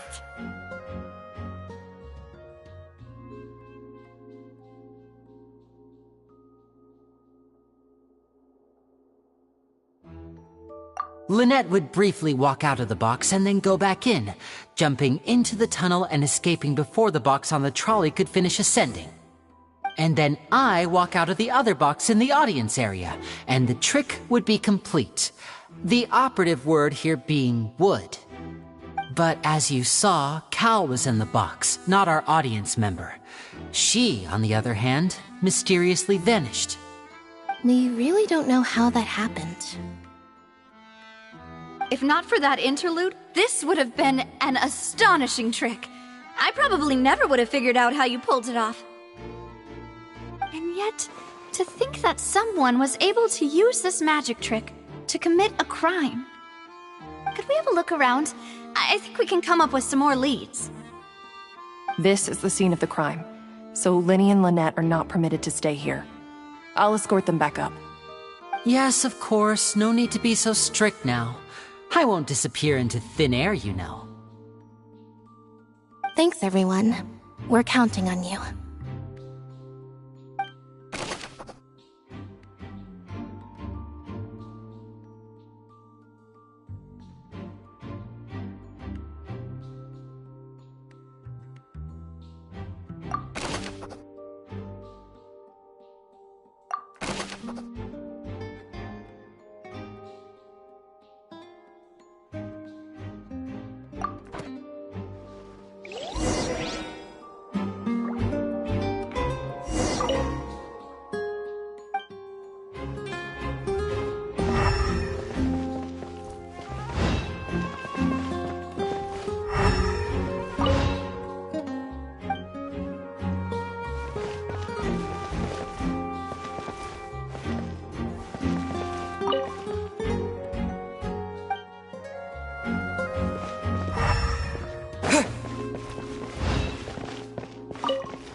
Oh, these are the clothes that the lady chosen from the audience was wearing, right?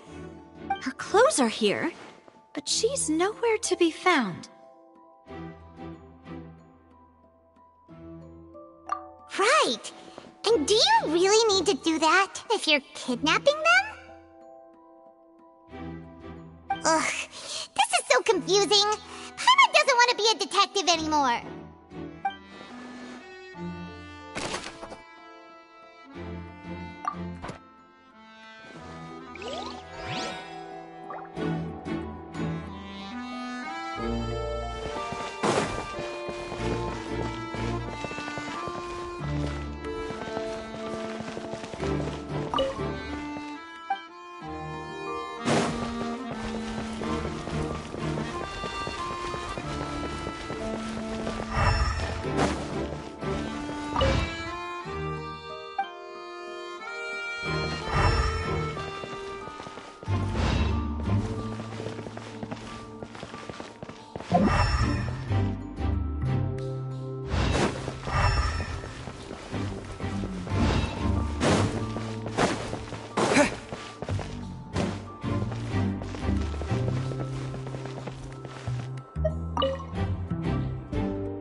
What is this place?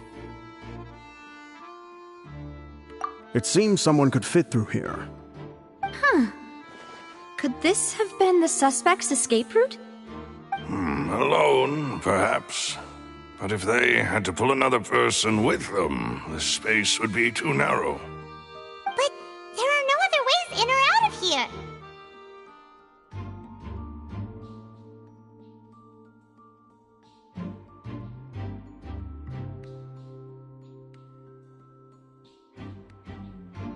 Oh, you're right! Let Paimon write that down.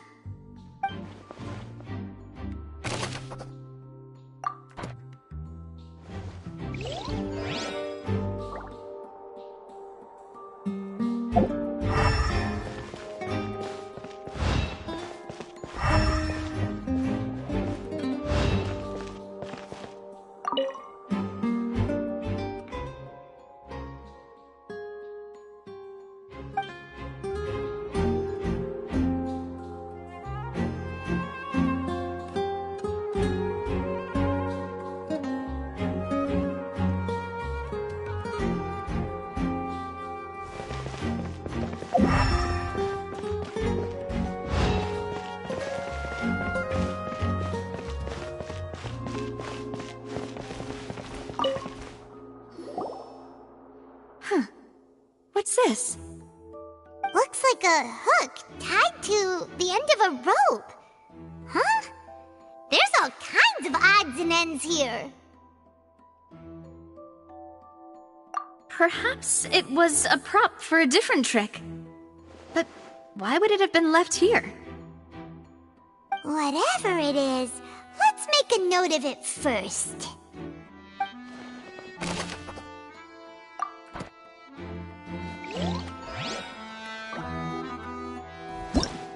Why would it...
Would not have been visible from where the doors were guarded.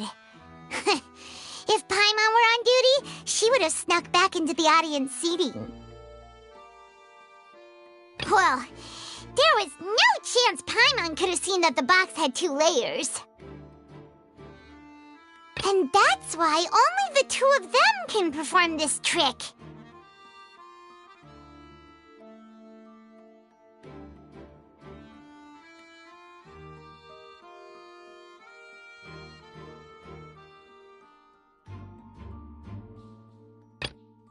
Digging a tunnel just for a magic trick? Whew, that must have been a lot of work.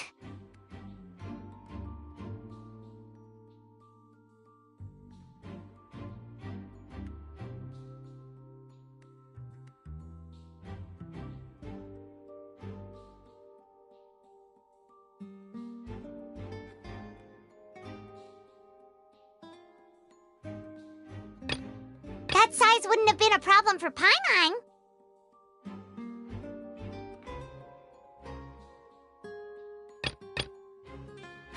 Whoever the murderer was, this is probably a prop too.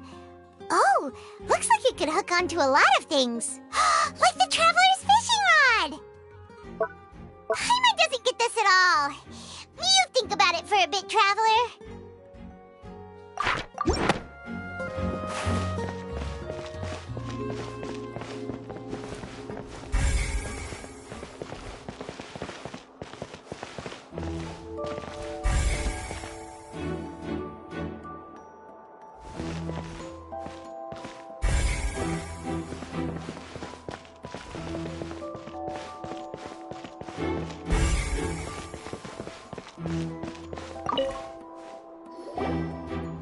The floor is wet. Please be careful not to slip. Speaking of which, why would there be water here? Oh, Paimon knows! It's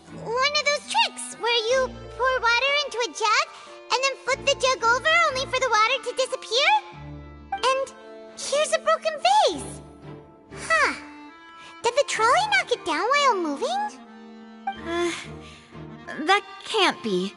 The trolley moves along tracks from start to finish. It couldn't have hit the vase at this distance.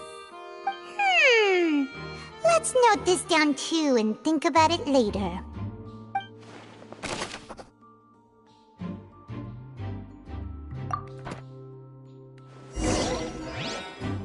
Seems we're just about done investigating down here. Yes, let's head back up.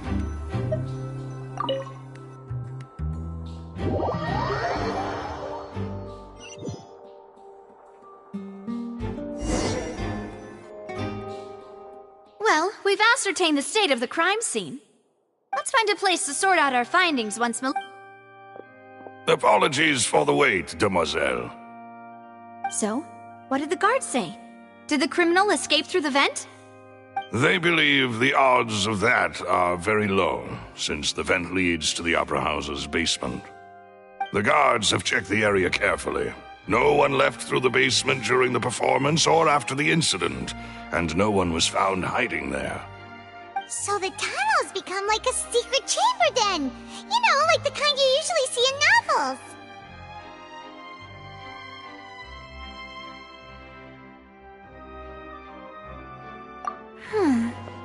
The plot thickens. Halsey's disappearance and Cowell's death are both quite inexplicable. No wonder Farina was so confident in her accusation. All the current evidence points toward Linny and Lynette.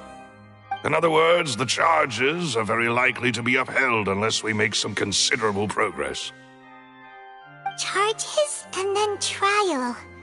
So if the charges are upheld, they'll announce a sentence? That's right. This is how a trial goes in the Opera House. During the proceedings, the Chief Justice and the oratrice will hear statements from both sides.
That's right. This is how indemnitium is produced.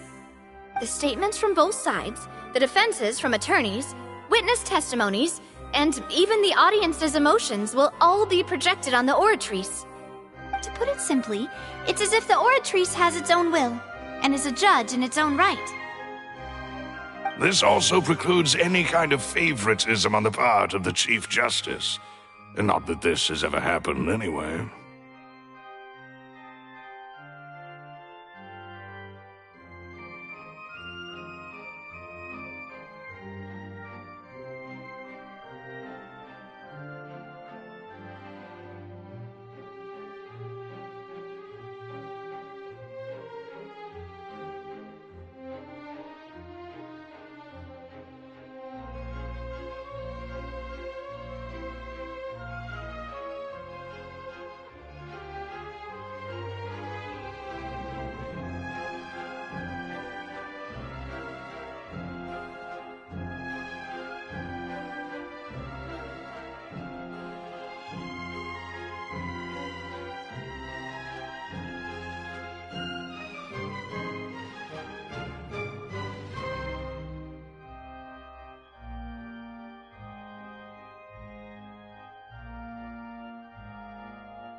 Once both sides have finished speaking, the Chief Justice will make his final decision. This, too, will be used by the Oratrice as a reference. Then, finally, the Oratrice will be consulted by officials. The result it returns is the will of justice itself. Huh? So that machine is the one that actually decides? Paimon thought Neverlet called the shots. In practice, there is very little difference. Both have always come to the same judgment, which is why people have great faith in the Chief Justice. Ah, yes, the guards also asked me to convey that none of us will be allowed to leave this place before the trial. Huh? Why? Because we've chosen to act as the twins' proxies. That makes us persons related to the case. They're concerned that we might be colluding with outside parties, or that we might find outside help to disrupt the case. And even if that were not so, it could prove problematic if we happen to spread key information about the case ahead of time. I'm ready to break out at any time. Whoa, whoa! There's no need for that! Paimon thinks they have a point. That said, are they providing food? Of course. I just hope you don't mind the lack of options. I'm afraid that catering to all tastes is not in the cards, nor is any guarantee of balanced nutrition.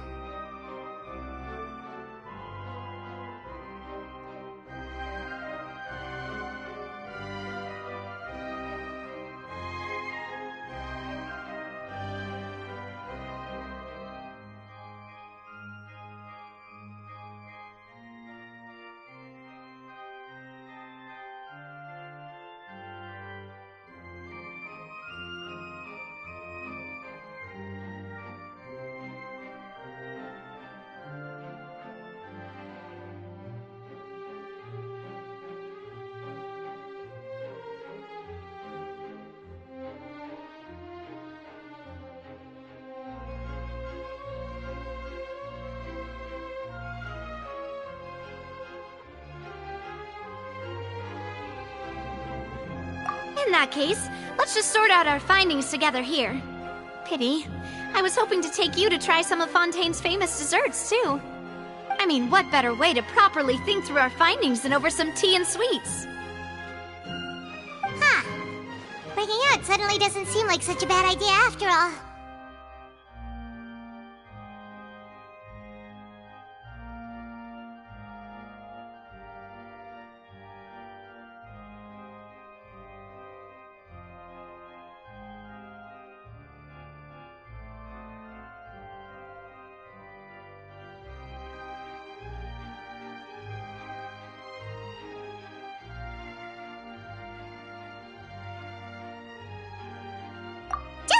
Just kidding! Paimon will still do her best, even if there are no snacks. What do you mean, no snacks? Of course we'll have snacks. If we cannot buy some, then we'll simply make some. Huh? Here? But how? Understood, mademoiselle. Everyone, please come with me.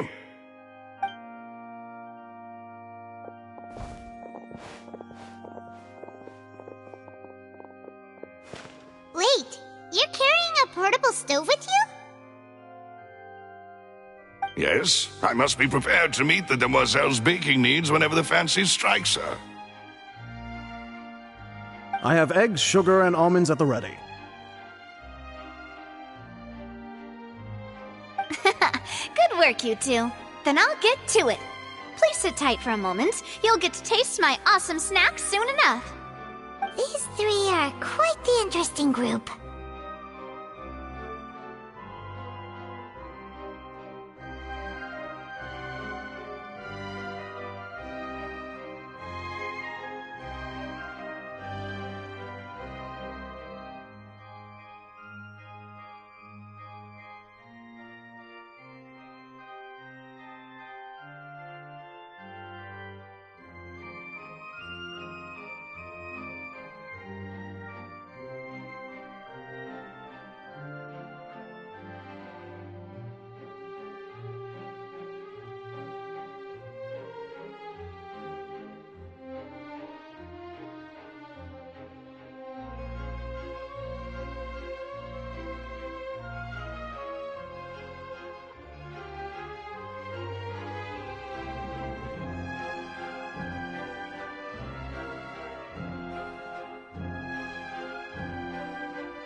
even better now.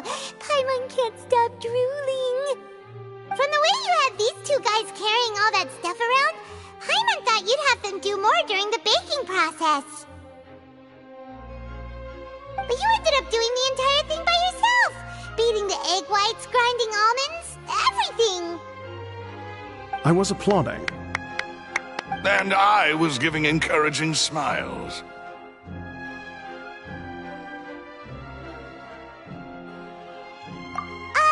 Paimon was just thinking. Aren't you worried about getting your fancy dress dirty, beating egg whites and baking like this? Well, I don't think it's carved in stone anywhere that fancy ladies can only read books, sip tea, ride horses, and play the piano. I just really enjoy making snacks. Don't underestimate beating egg whites, by the way. It's a real arm workout. You also need to beat them to just the right consistency, or your macarons will crack. Anyway, give these a try, fresh out of the oven. There's 3 for each of us. Only 3? Well, eating too many sweet treats might send all that sugar to your head. You wouldn't be able to think clearly about the case on a sugar rush, would you? Tea is ready to be served as well. This is Demoiselle's favorite, strong black tea with a floral fragrance that clears the mind and lifts the spirit.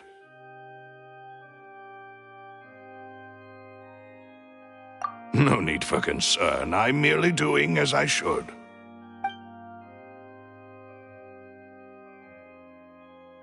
All right then. Down to business. As Paimon mentioned previously, the tunnel seems to be something of a secret chamber. However, we can assume that Linny and Lynette were not alone within it. Some criminal also occupied its sealed confines. The magician twins could have committed the crimes, of course, but they lack any logical motive. Exactly!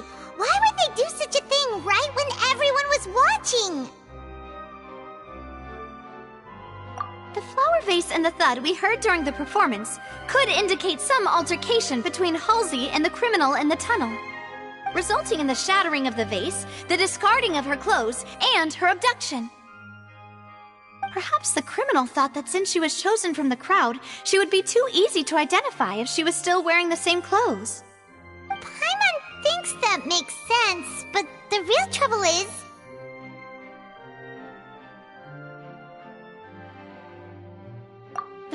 True. None of the clues we found thus far support the existence of this third person. But the only people left to consider are both technically victims, whether it's the missing girl, Halsey, or poor Cowl. Huh. Could Halsey have secretly made modifications to the magic props in order to murder Cowl before making her escape?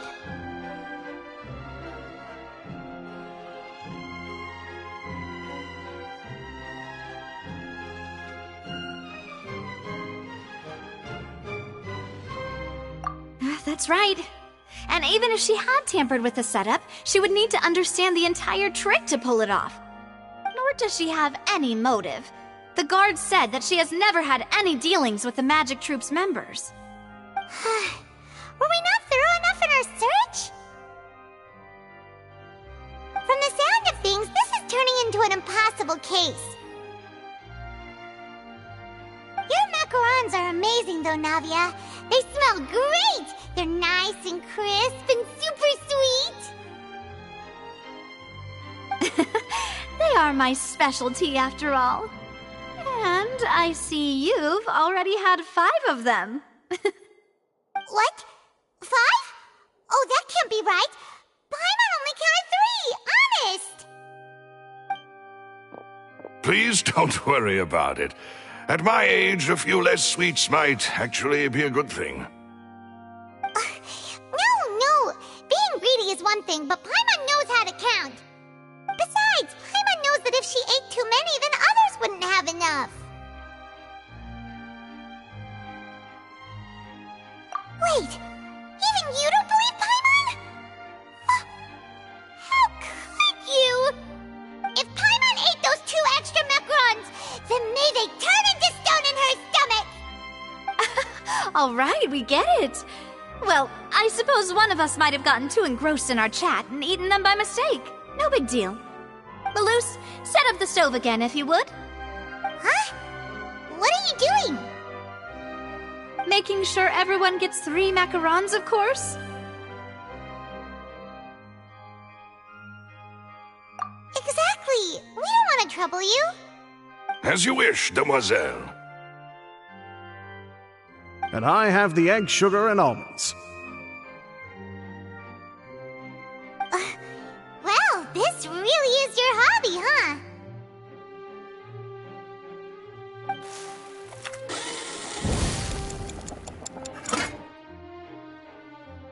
Well, that's it for snack time. I'm going to have another look around the area. I don't know what we're looking for yet, but we've still got some time. As attorneys, I suggest the two of you think the case over again. It would be awkward if you got all tongue-tied on stage during the trial. Alright, thanks for your help, and for the snacks. It was nothing. A small task for the Spina di Rosula. Silver, Maloose, it's time to go. I'll be back if I find anything new.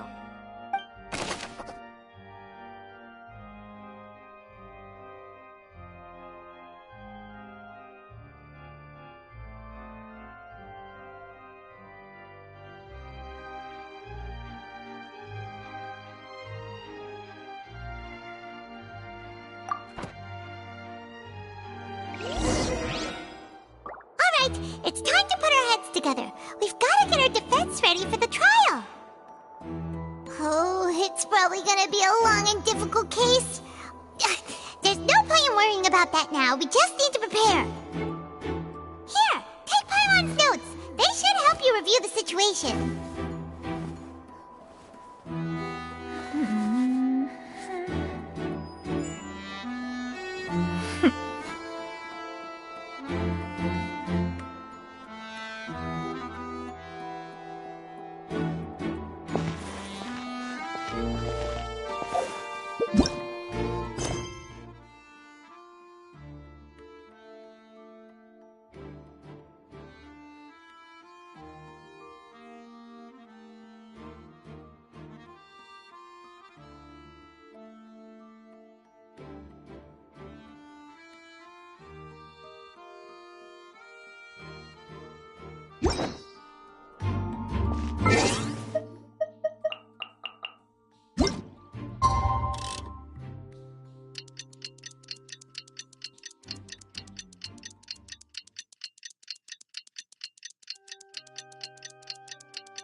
Yeah!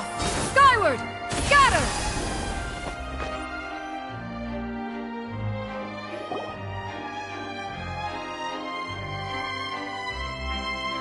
What do we do? The whole situation is so confusing.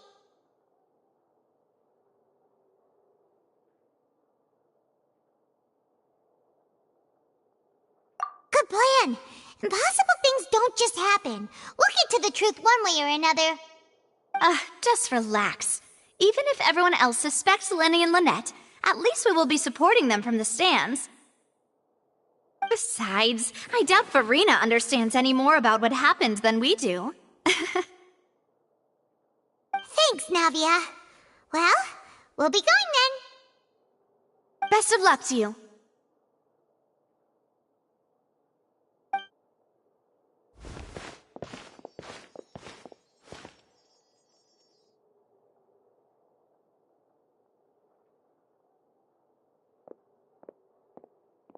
Ah, finally, you're back.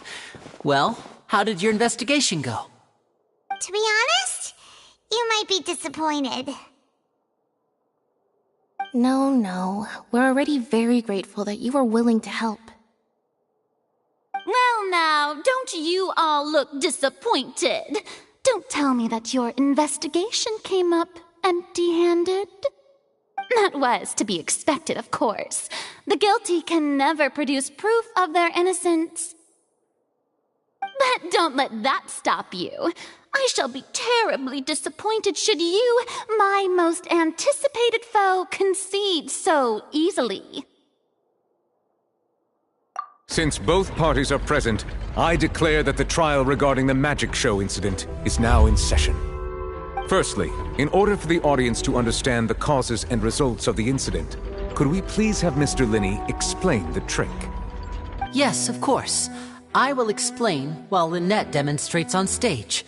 All the necessary items have been prepared.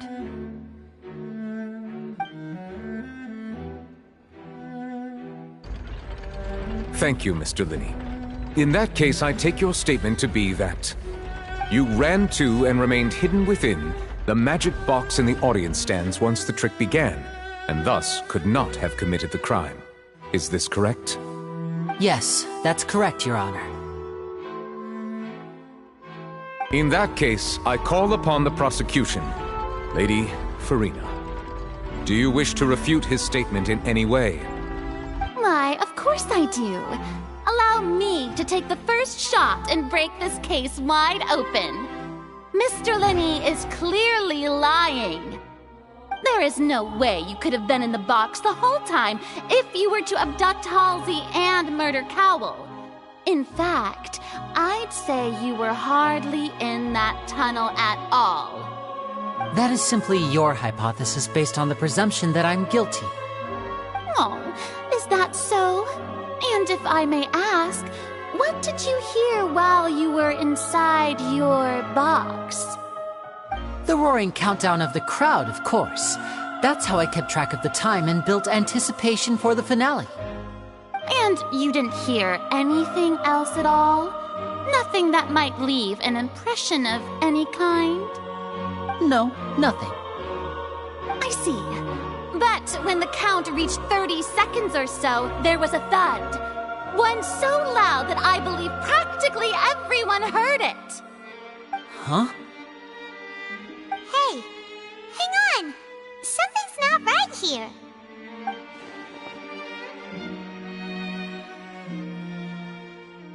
Yeah, I'm sure he could have heard a noise that loud from inside the box. I was right by the box and I definitely heard the thud.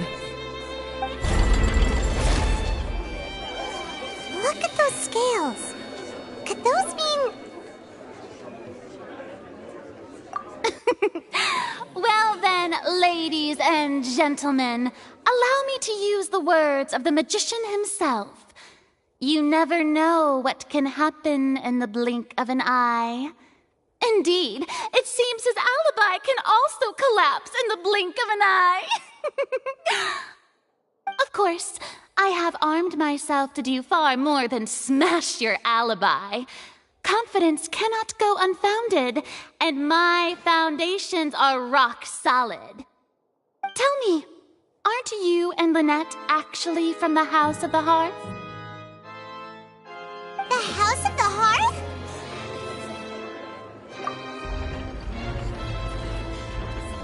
No wonder they did something like this. So the serial disappearances were the Fatui's doing. Now it all makes sense. I've got a feeling that what happened on stage probably wasn't just an accident. That's irrelevant. Our identities have nothing to do with what happened. Indeed. Then perhaps you could tell us everything that happened during that 1 minute. Your first priority is to prove yourself innocent after all. I'm sure there is little that needs to be kept secret now. Unless your script already has holes in it.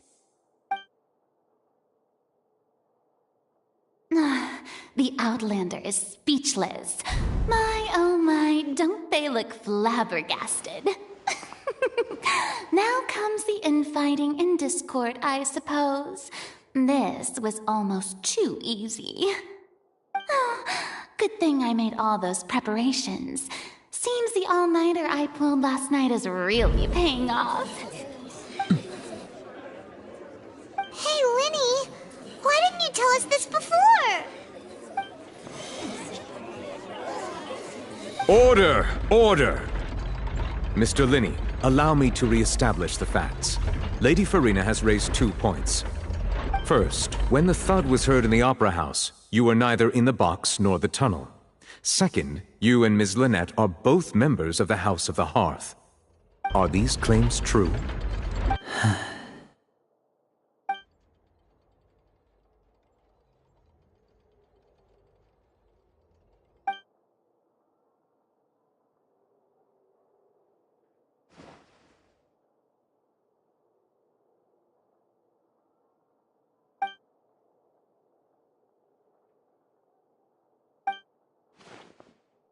Please answer my question, Mr. Linney. I'm sorry. Yes, they're true, Your Honor.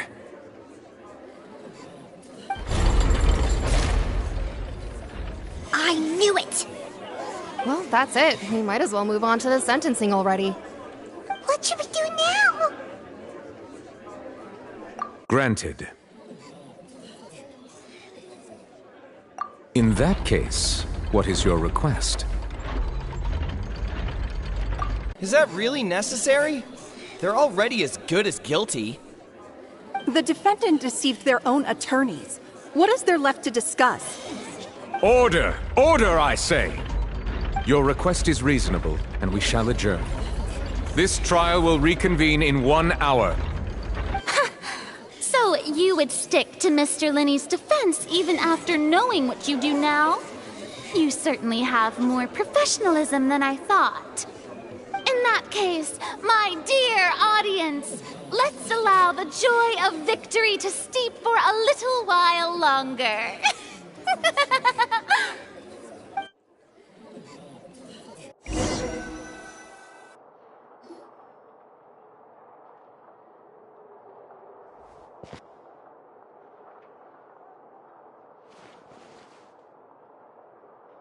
Well, this is awkward. I didn't think the Hydro-Archon would dig all that up. I'm sorry, Traveler and Paimon. Yeah, sorry. Paimon doesn't know where to start. We trusted you two. We based our entire reasoning on the assumption that you weren't bad guys. Not to set the wrong tone or anything, but Paimon's really mad! I'm very sorry. I know you're angry, and reasonably so, but please, let me explain. I know you've clashed with the Fatui several times before. I wouldn't be surprised if just hearing the word is enough to make you upset. But our organization is very, very large, and the Harbingers have very different personalities and goals. Right now, we want to save people. As many as we can. That's right. I'm sure we're on the same page when it comes to this nation and the disaster that its people might face. I I knew if it weren't for our respective identities, we could become good friends. That's why I didn't wish to flat out lie to you, but chose to hide some details instead. The truth is very important, but being completely transparent about everything would see us spending more effort than we need to.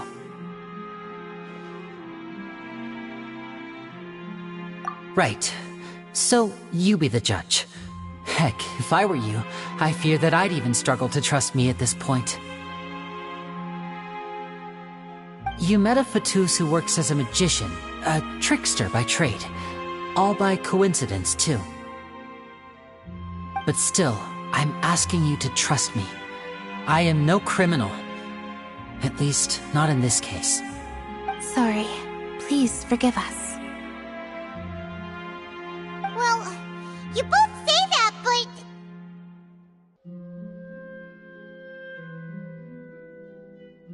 Right. Let's hear your answer first, and no lies now! Of course. I'll answer any question you ask. We've been trying to find out how the Oratrice operates. We want to know why it has a consciousness. Why can it deliver sentences accurately? During our investigations, we learned that the machine's core is beneath it. From that moment on, Lynette and I have been designing this box swap trick with the objective of getting close to the core. Is that why you needed a whole minute? That's right.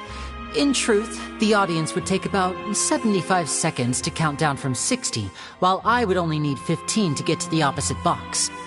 So, after jumping into the tunnel, I accessed the Opera House basement via the vent, and went to investigate the room in which the core is stored. That air vent was created during the construction of the tunnel specifically to execute this step.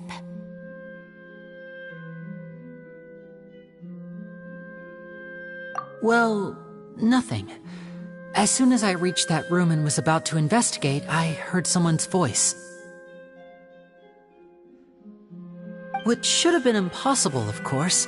I was quite certain that I was the only one in the room.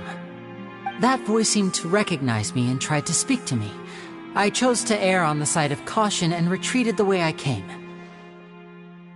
On the way back, I saw the broken vase and the clothes on the ground, but the countdown was almost finished, so there wasn't time to give it any thought. After that, the homicide occurred just as you saw. Well, that explains why you didn't hear the thud. Because of that prophecy I told you about, of course. We must know all we can about this nation's secrets in order to deal with that prophesized crisis. That's the only way we can save everyone. So, there you have it. The whole truth. I swear, I didn't hide anything from you this time. It was never my wish to proceed under this cloud of mistrust either. But, like I said earlier, you can be the judge. If you want to leave because you don't trust the Fatui, there's nothing I can do to stop you. Well, Traveler, you decide. Paimon will follow your lead however you choose.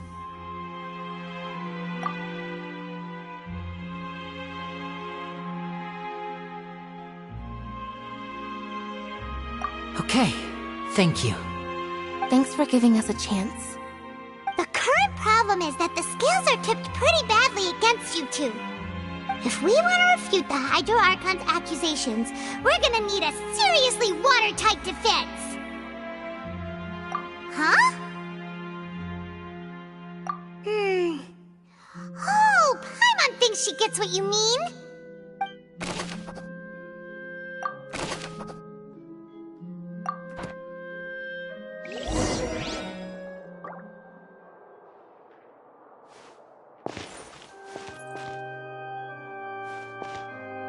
Yeah!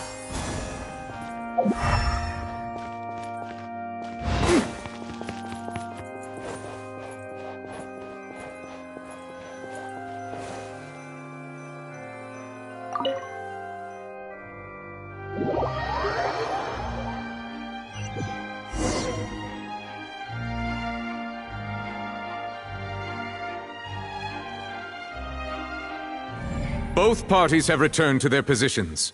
Let us continue the trial. When last we left off, Mr. Linney acknowledged the new evidence presented by Lady Farina as fact. Therefore, Lady Farina may continue stating her reconstruction of the events. That took long enough. Now then, if everyone would lend me their attention. At this stage, let's revisit that scene from Linney's perspective.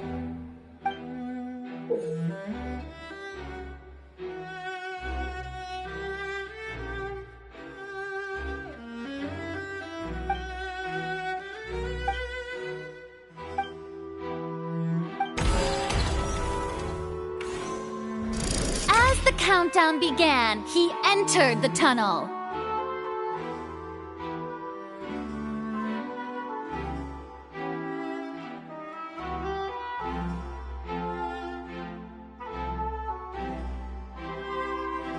When the flatbed trolley passed, he opened the box and got into an altercation with Halsey, which caused the loud thud. He did not realize that this sound could be heard by everyone in the opera house, which is why he claimed earlier that he could not hear the sound. Finally, he used the vase to knock her out, before making her change clothes to prevent others from recognizing her. At this time, Cowell arrived in the tunnel, having heard that strange noise, and caught Linney red-handed. So Linney proceeded to knock him out too before stuffing him into that box. Afterward, Linney passed the unconscious Halsey to his accomplice through the magic box in the audience stands, before operating the devices such that Cowell's death would be ruled an accident. And there you have it. That's the truth behind what happened.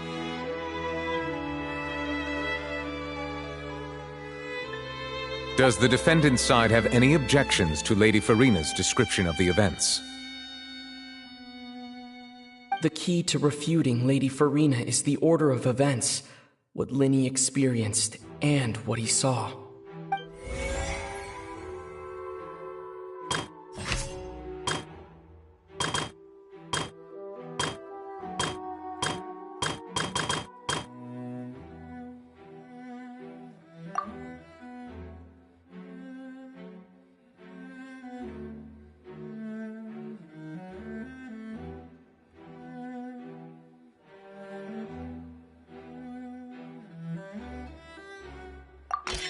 According to Linney, he left via the vent after entering the tunnel. He couldn't have had that altercation with Halsey.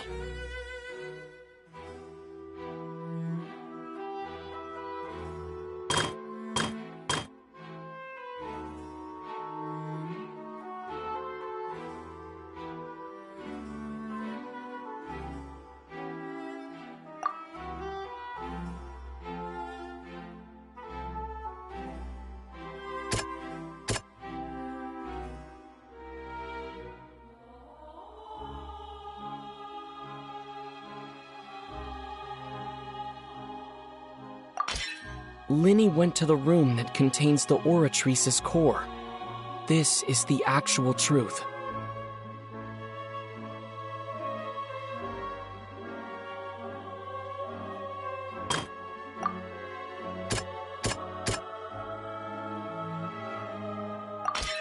Linney did not take part in the underground altercation.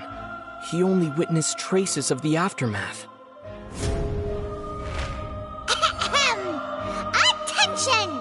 Ace Detective Paimon has something to say!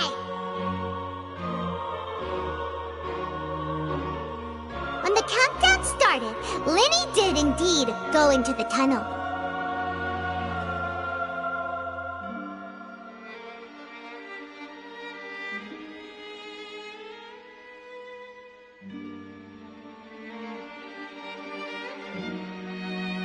But he immediately used a vent to access the Opera House basement, which is where the underground core of the Oratrice is stored.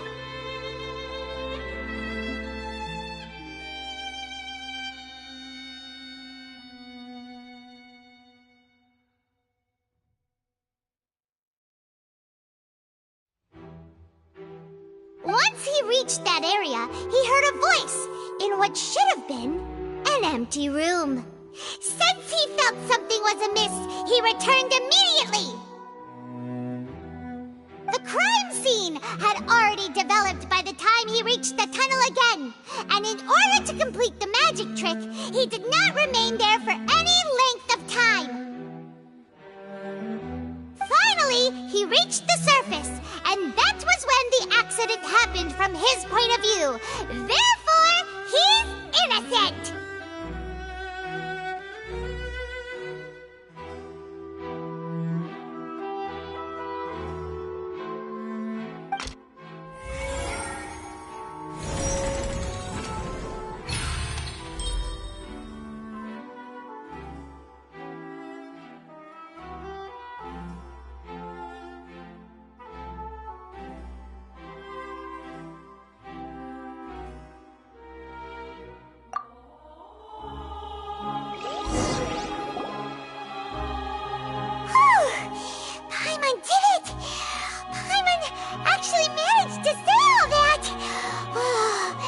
Wasn't it awesome? In other words, you believe that he knew nothing of the incident? That's right!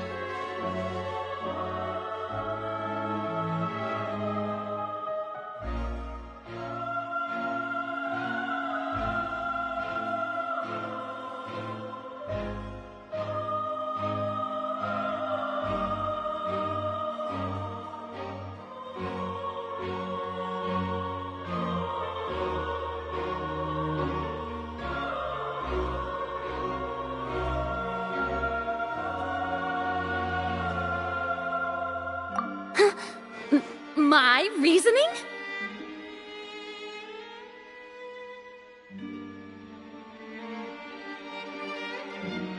If that's the case, then if Cowell hadn't entered the tunnel, who was the entire setup meant to kill?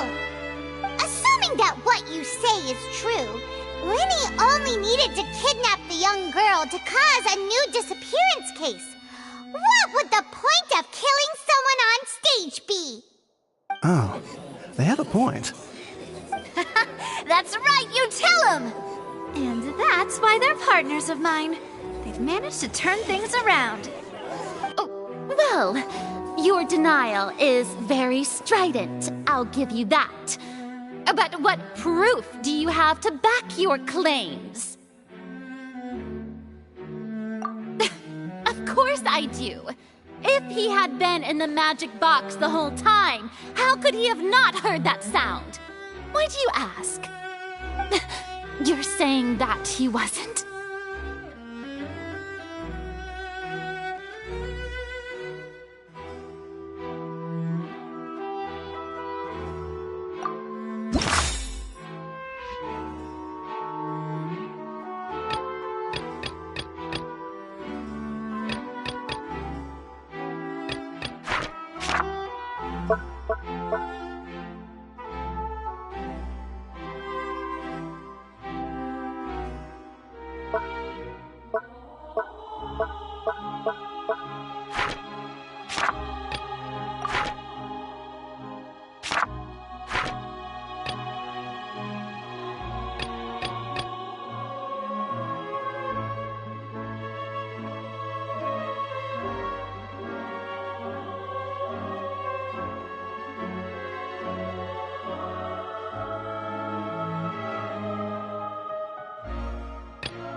That's right! Lenny wasn't in the box or in the tunnel. That's why he didn't hear anything strange during the performance. This means that when the crime happened, Lenny had already entered the basement via the vent. The same clue you used to disprove his alibi has now become the best proof! How do you like that? Well played. To think you'd use such logic. Well then, if it wasn't Lenny who committed the crimes, then who was it?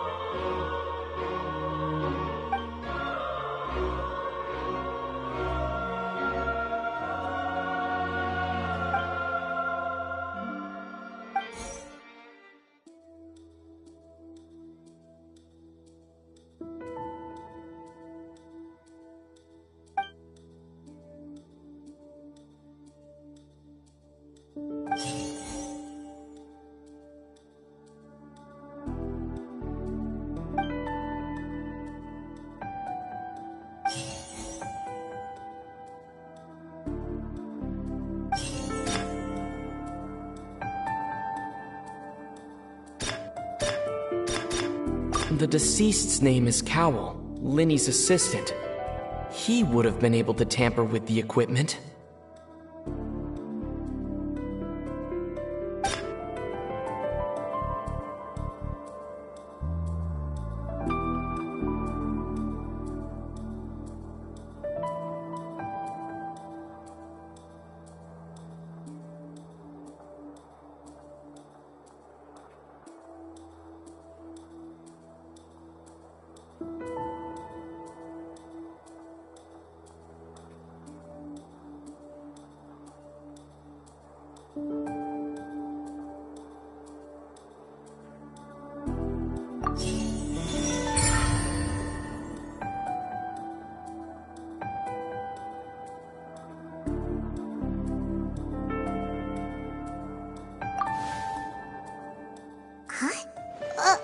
That can't be right. Are you serious? The killer was, in fact, Cowell, the deceased! Oh, is that so? How interesting! Let's hear your reasoning then. What I must do next is recreate the truth. What Cowell did, and how he went from would-be perpetrator to victim.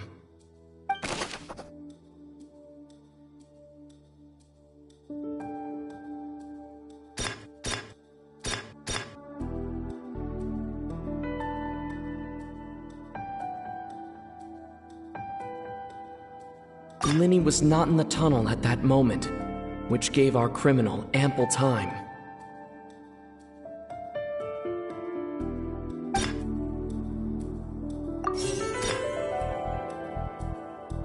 Lenny was not in the tunnel at that moment, which gave our criminal ample time.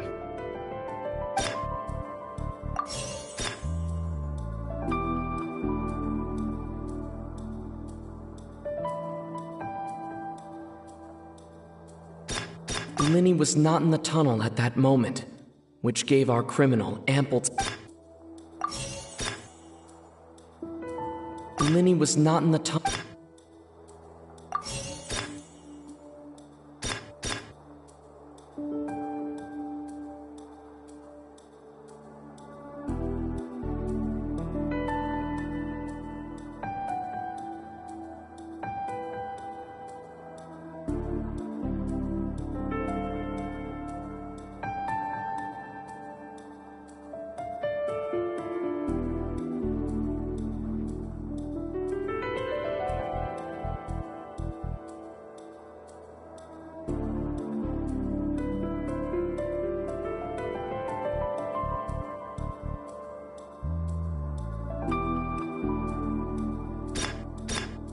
Lenny was not in the tunnel at that moment, which gave our criminal.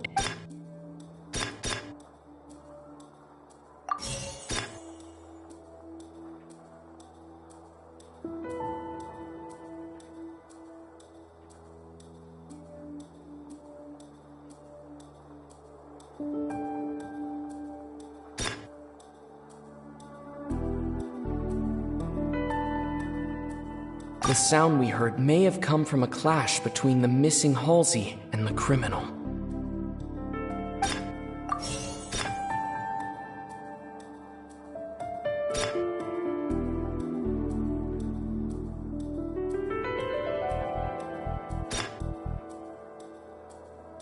The deceased's name is Cowell, Linny's assistant. He would have been able to tamper with the equipment.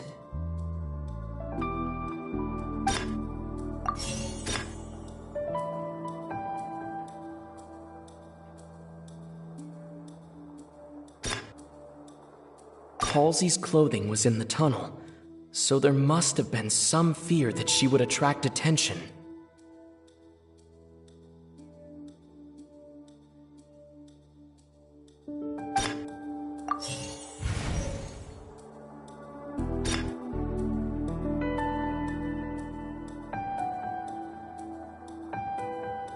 No one entered or left the Opera House through its entrances, so where would the criminal have wanted to take Halsey?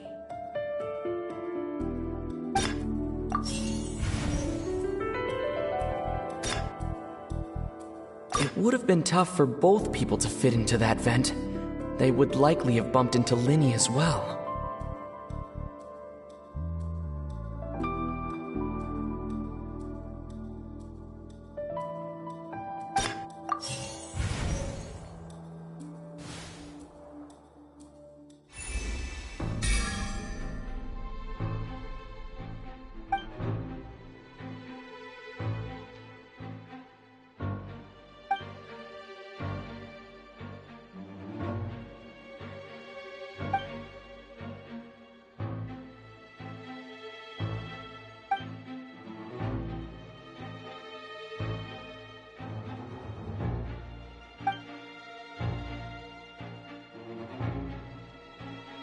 What's wrong, Traveler? Are you still having trouble figuring things out?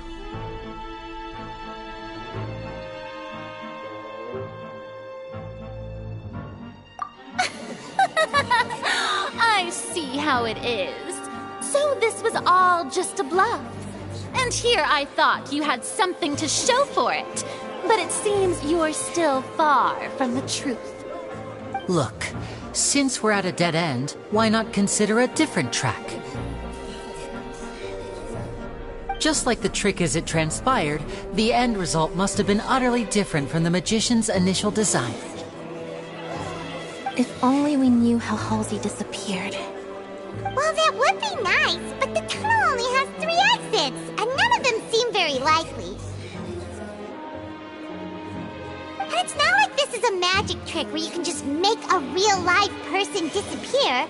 You know, like you did from that water tank, Lynette.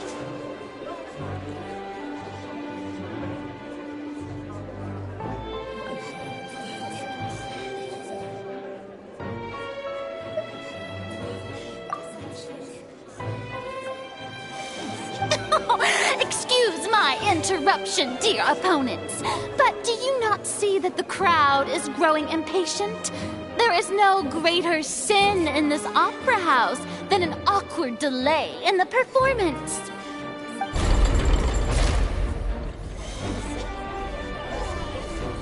If the defense is unable to make further effective arguments, we will move on to the next stage of the trial.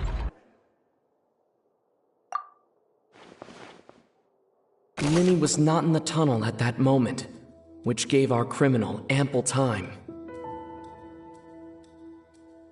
The sound we heard may have come from a clash between the missing Halsey and the criminal.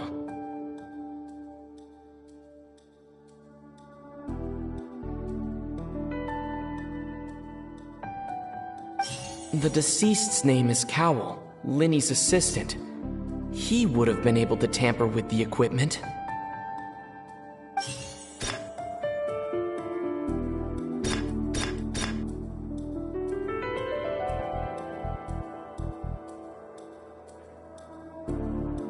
The vase was not broken by chance. It was used to cover important evidence. The water.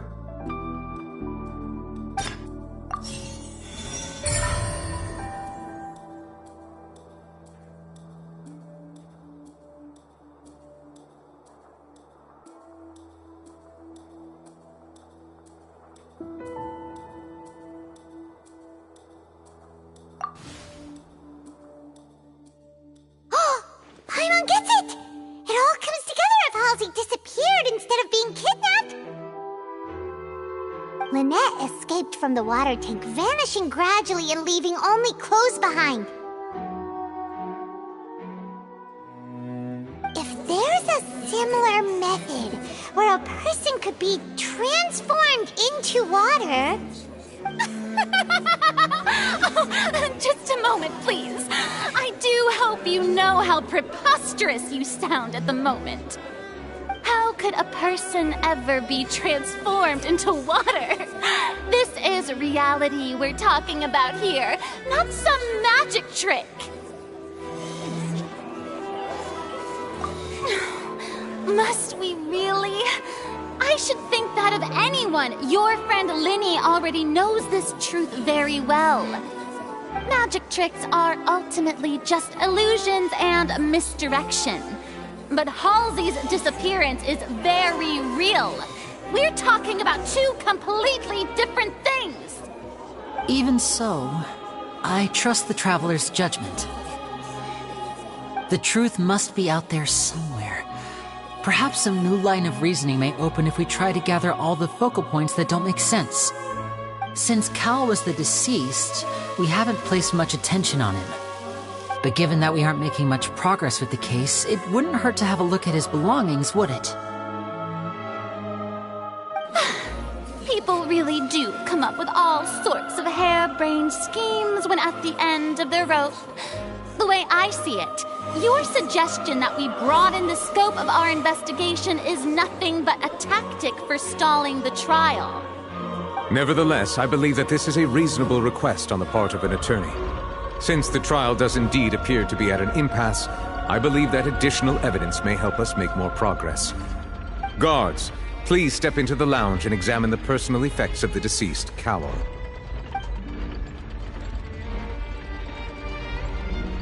We are still examining the items, but we have already made critical progress that we feel must be shared with everyone post-haste. We discovered several test tubes of fluid within Cowell's baggage, each labeled separately. The notebook in his backpack claims that these fluids are... water from the primordial sea. The primordial sea? The note's contents also indicate that Cowell belonged to an organization that sells illegal drugs and that he had an accomplice. The notebook has many entries concerning safe usage of these fluids, in which the keyword dissolve appears many times. One of these tubes was labeled Opera Epiclese, along with yesterday's date. It is empty. The notes also state that these dissolution properties work exclusively on people from Fontaine. It's likely that Halsey was chosen as some sort of test subject. As such, we believe that the defense's hypothesis is, in fact, supported by sufficient evidence. You gotta be kidding! People dissolving into water? Could something so ridiculous actually be true? Wait a moment. This reminds me of a certain prophecy, but it's just a coincidence, isn't it? Huh. If people can become water, does that mean that the water tank's real use was as a means to hide water stains? And if Cowell was targeting that girl... Wait just a minute. Could that mean... You two, with me, quick! Demoiselle, wait! What about your partners? Let's go. Just trust me. Order! Order! It is undeniable that further examination of the deceased's personal effects has yielded some surprising results, but we cannot yet verify the veracity of these clues. Still, let us assume that these clues are indeed authentic, albeit with the understanding that Ms. Halsey has yet to be found. Guards, please continue examining the items along these lines. Mr. Linney, it appears your hypothesis is supported by the evidence, so please continue speaking. Of course. Thank you, Your Honor. If we uphold this hypothesis, I believe that many of this case's seemingly unrelated clues can be connected together. Right! Like the metal hook! That one didn't make sense at all. Let's think about this. Cowell's methods must have something to do with that water from the primordial sea.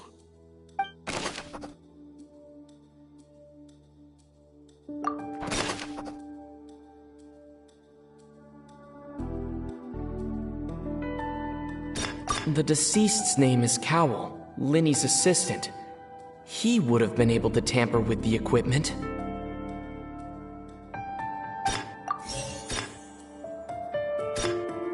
Now it seems like the hook rope was not meant for another magic trick, but was instead some form of triggering mechanism.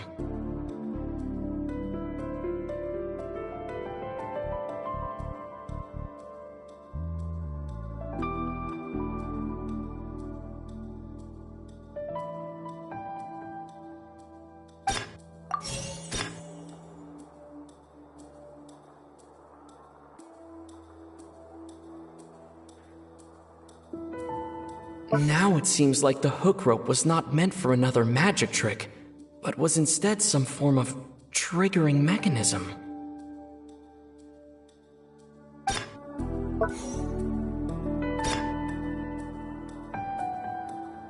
The water from the primordial sea should already have been prepped before Halsey entered the magic box.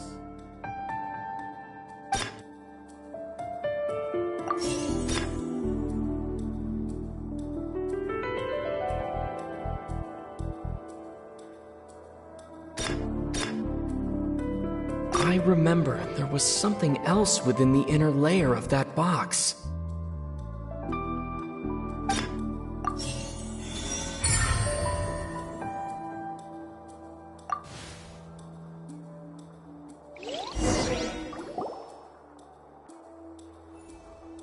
Ahem! It's Ace Detective Paimon's time to shine again! In the original plan, Cowell would tamper with the water tank rope and the number selector securing his target.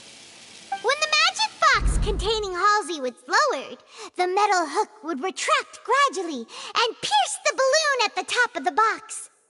When the balloon attached to the box popped, the water from the primordial seed inside it would pour down and dissolve Halsey. Afterward, Cowell would enter the tunnel and break the flower vase to conceal the water inside the tunnel, with the remaining evidence being covered up by the water tank on stage. But he encountered something unexpected in the tunnel, and wound up being fatally hit by the same water tank he meant to use to cover his tracks. Huh. That does make sense. That actually links together a lot of the more confusing pieces of evidence.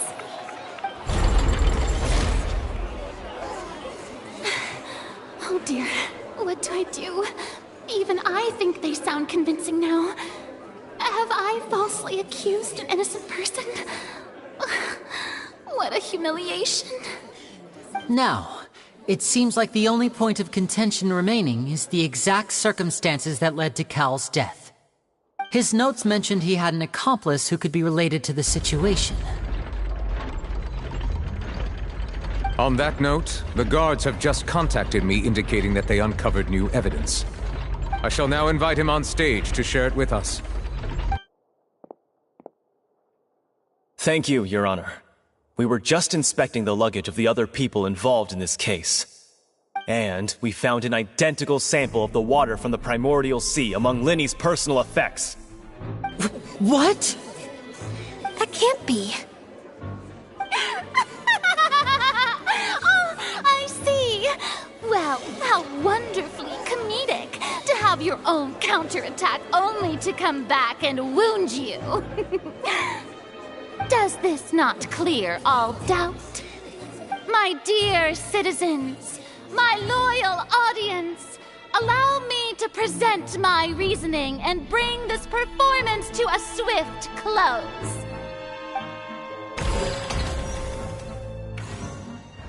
Linny did not need to take part in the dissolution of the young woman at all. Indeed, he did leave the scene via the vent.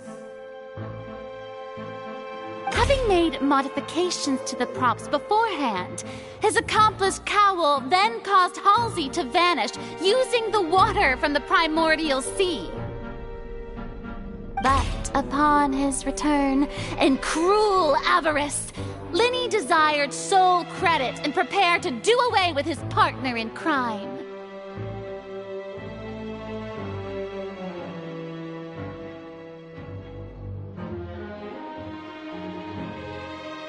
Ultimately, he knocked Cowell out, and the tool meant to cover the crime up also became a murder weapon. Now, as much as I regret having come to such a viciously straightforward conclusion, it does seem that the famed Fatui is quite the cold-blooded and ruthless organization.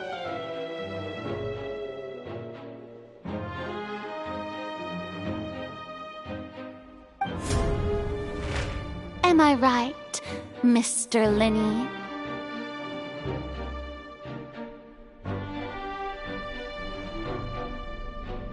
We've used up all the evidence we collected. There's no way for us to make a rebuttal here.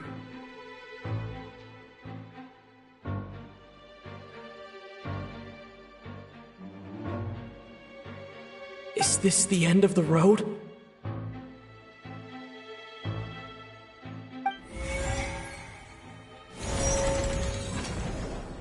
Oh no! Paimon can't think of anything either. It doesn't look like there's any way around this. Seems using the water as new evidence was too good a move. Why did this have to happen now? I think we've all seen enough now, and we have ample witnesses to my flawless reasoning. I believe this is indeed the finale. Now then, my good, noble Chief Justice, should we not, in your view, move... Excuse me, everyone, but I must interject. Miss, I must ask you not to shout and to respect the ongoing legal proceedings. Oh, come on. Don't be hasty. I have a good reason for interrupting, you know. Now, would anyone here like to take a little break from all this debate and see a little magic? I'll show you an amazing trick. One that can bring a young woman who has disappeared back in the flesh, right before your very eyes. Please, do the honors, Mr. Linny, if you would be so kind. What in the world is she saying? No offense, miss, but miracles like that are beyond my scope as a magician.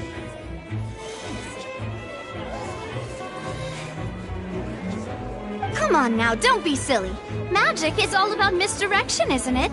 It often conceals the truth while presenting a fascinating illusion. But once everyone believes the illusion, can't magic reveal the truth to them once again? And wouldn't such a trick be the most marvelous finale to today's performance? Come on, Lenny and Lynette. Give it another go. Don't worry. Spina di Rasula has made the necessary arrangements on your behalf. But, as the magic makers and stars of the show, I think I should leave the final performance to you. I understand.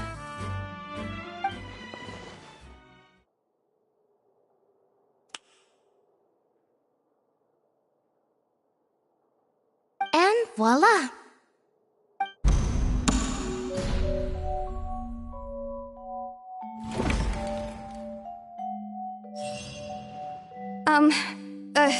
Sorry for the interruption. Wait, isn't that Halsey? So the whole thing about people dissolving wasn't true after all?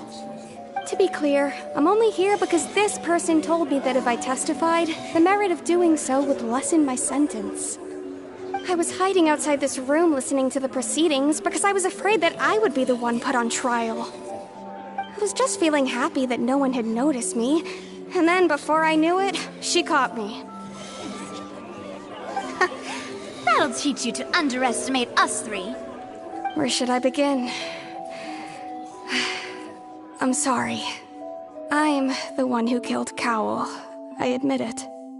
What? Why? Firstly, my name isn't Halsey. It's Lillian, and I'm originally from Mondstadt. I heard that Linny's show was gonna be a real thriller, but I missed the chance to buy a ticket, so I stole one. That's how I make a living. I steal stuff here and there, and I'd never been caught before. But I was noticed at the harbor a few days ago, and I barely got away. Lenny was the one who caught me in the act. Hey, no wonder you look familiar. So you were the thief! Lenny even mentioned that you were pretty skilled. Well, and I thought that would have been the end of it, but then the number selector chose me. He even mentioned the Fortress of Meripede. That's a prison, isn't it? So you can imagine how shocked I was. I thought he was onto me for sure. So I played along with the show while looking for an opening to flee, but then I got water poured on me for no reason, and then someone jumped into the tunnel to nab me.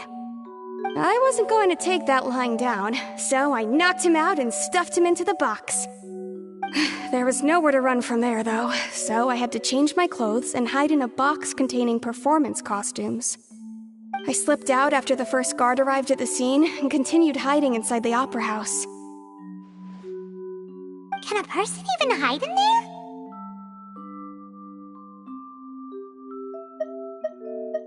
But I swear I didn't know that the water tank would fall down.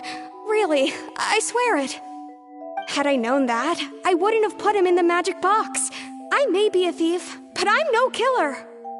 Well, that makes everything pretty clear now, doesn't it? This time, we need to tell the entire story from Lily-Ann's perspective.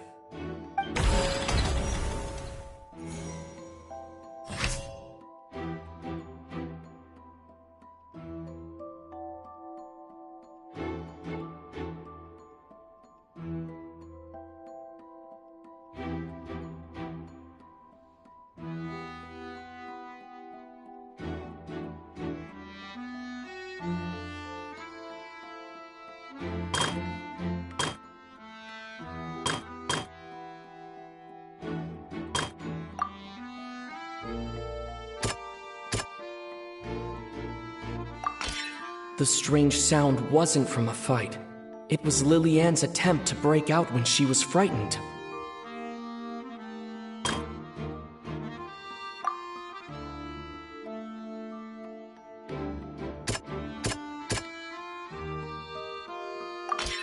The flower vase was not broken to cover anything up, but it was smashed during the struggle between Lily-Ann and Cowell.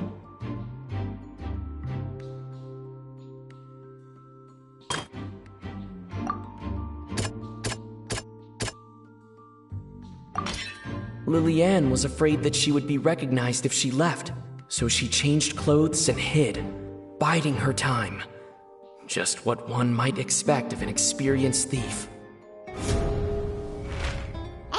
And it's Ace Detective Paimon time!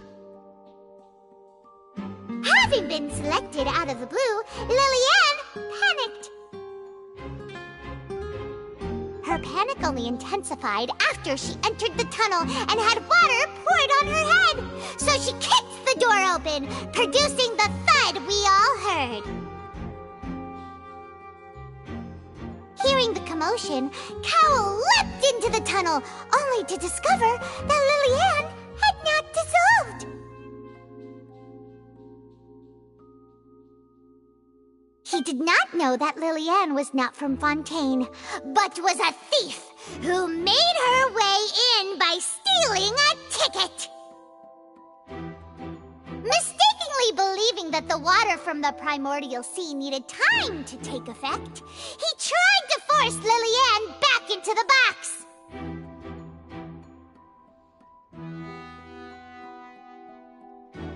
The two broke the flower vase during the struggle, but Lily-Ann came out on top, knocking Cowell out and putting him in the box. With no way of escaping, she changed her clothes and hid in the costume trunk until the performance ended.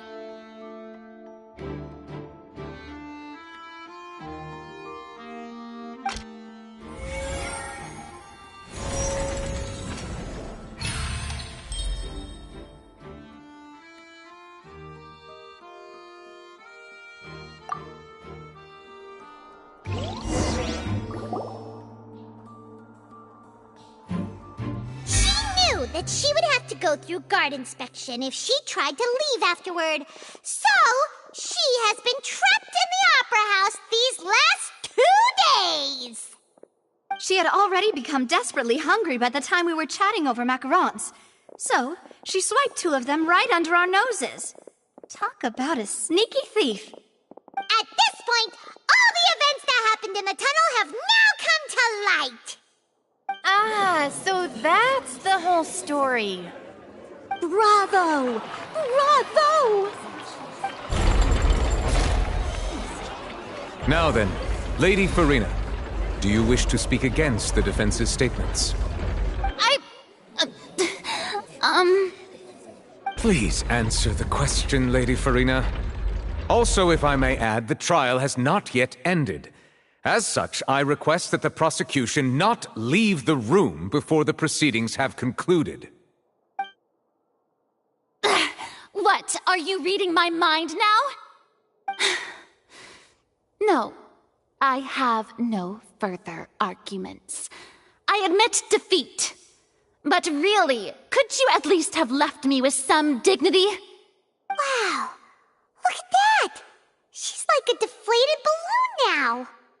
If there are no objections, then as the Chief Justice of Fontaine, I shall once again repeat the full sequence of events. The actual perpetrator of the serial disappearances, Cowell, selected his next victim from the audience reservation list. With some modifications to the selector, he could ensure that the pre-selected young woman would be chosen. To cover up any evidence while committing the deed, Cowell thought of allowing the water tank to fall, which would conceal the water left behind after the young woman was dissolved. He also tampered with the rope suspending the water tank, using the fireworks at the end of the performance to cause the tank to drop and hide the watermarks.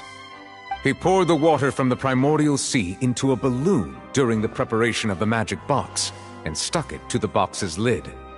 Finally, he passed the prepared hook on a rope through the gap in the magic box's door when bringing the young woman to said box. When the magic trick officially began, the box containing the woman was lowered into the tunnel, tightening the hook rope and bursting the balloon containing the water. If all had gone to plan, the young woman would be dissolved at this time. However, Lillian was not from Fontaine and thus fled the box with a loud noise. Realizing that there was trouble, Cowell entered the tunnel and met Lillian. Thinking that the waters had not yet taken effect, he decided to proceed. However, his opponent was more capable than he thought, and he was overcome, knocked unconscious, and placed into the magic box, and thus became his own final victim. Lillian, according to her own statements, then changed clothes and hid until the performance ended, before hiding in other parts of the opera house. As for Linny, he was in the underground structures within the opera house, and was thus ignorant of these happenings. From this reconstruction of events, we can conclude that Linny, the accused, is in fact innocent. While there is much in Linny and Lillian's conduct that should still be investigated separately, this case, at least, can be handed over to the Oratrice to make the final decision.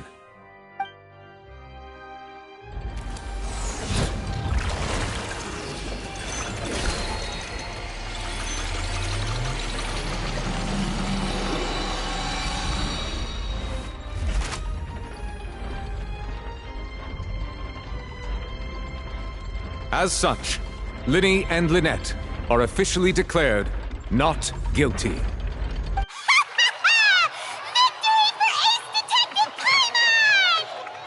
Great work, partners.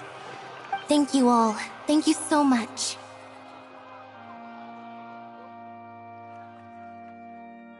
Next, I think we deserve an explanation, Guard Vaughn. How did you find the water from the primordial sea in Linny's baggage? Right! Your discovery caused me to make a serious mistake, you know.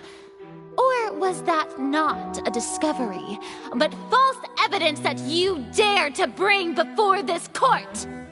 I suspect that the accomplice mentioned in Cowell's notes was not Linny, but you, yes?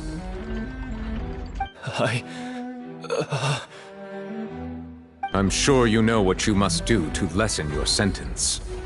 Speak quickly! Unless you want to earn yourself a one-way ticket to Coupon Town. I was just following orders. We were supposed to place blame for the serial disappearances onto Linny, and thus cause suspicion to fall on the Fatui. The higher-ups said this was the best opportunity to do so. And now that your plan has fallen through, and the secrets of the water have been revealed, you have become a liability to said higher-ups, yes? Therefore, you would be wise to tell everything you know, and seek the protection of the guards. Yes, I'll tell you everything I know. Our boss discovered that the water can cause people to dissolve. It can also be made into a potion, which when extremely diluted, can cause people to experience unforgettable exhilaration. We've been in this business for a while now, and have made decent more off it. The disappearances were also the boss's idea. I mean, this is the boss we're talking about.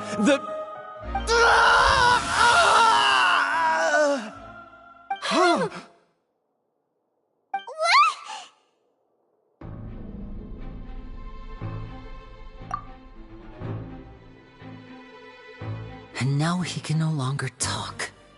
Such ruthlessness. I shouldn't have expected any less of them. An outrageous act. All present, please submit to inspection immediately.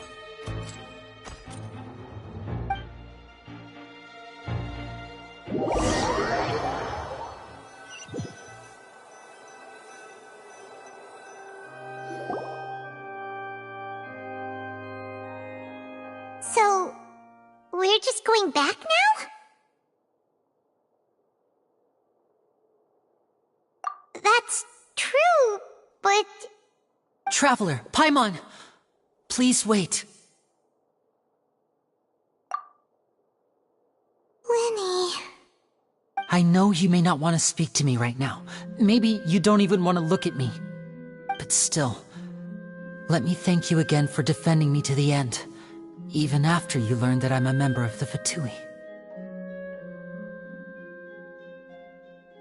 I guess. But regardless, I'd like the opportunity to set things straight. I didn't approach you with any ulterior motives or ill intent.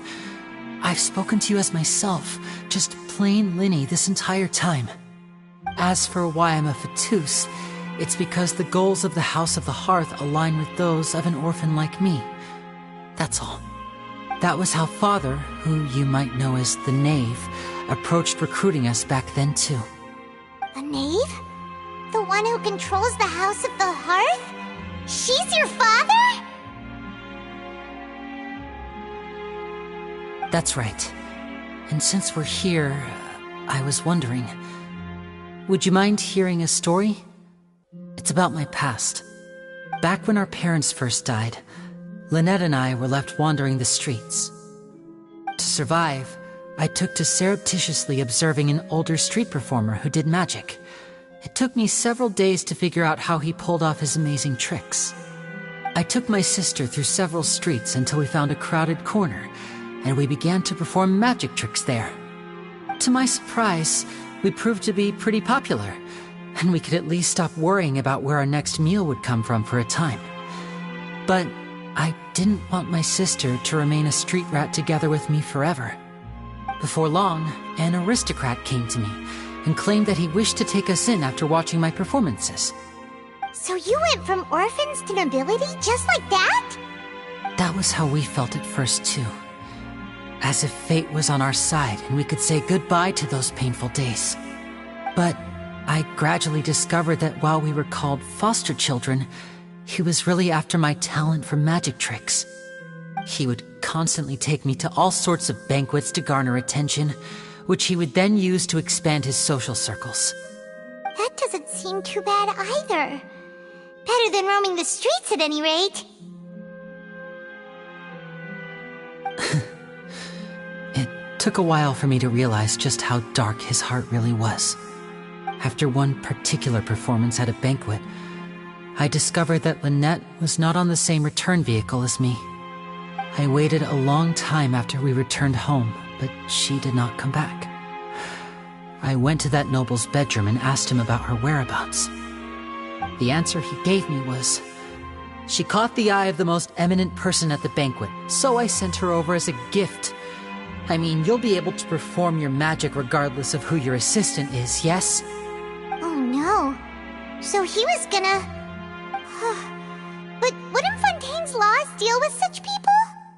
As far as outsiders are concerned, this is a relationship akin to adoption or foster care, and they have their ways of escaping the eye of the law. I managed to ferret out the location of the mansion of that so-called eminent person and hurried through the night.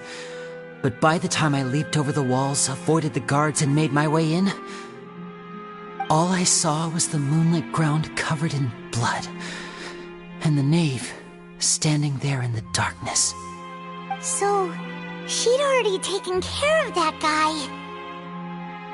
That's right. She had rescued my sister before she could come to any harm, and had even discovered several girls hidden in a basement, all of them orphans. Father, the knave, might have seen something in me, and so she made me an offer. The House of the Hearth welcomes you, for your interests align with ours. Here, none will ever betray you. Indeed, betrayal shall never be permitted here. I was hesitant to trust her. I had just been betrayed by nobles. But she was also quick to destroy the noble who had taken us in at first, giving us back our freedom. Oh, so that's how the two of you joined the House of the Hearth.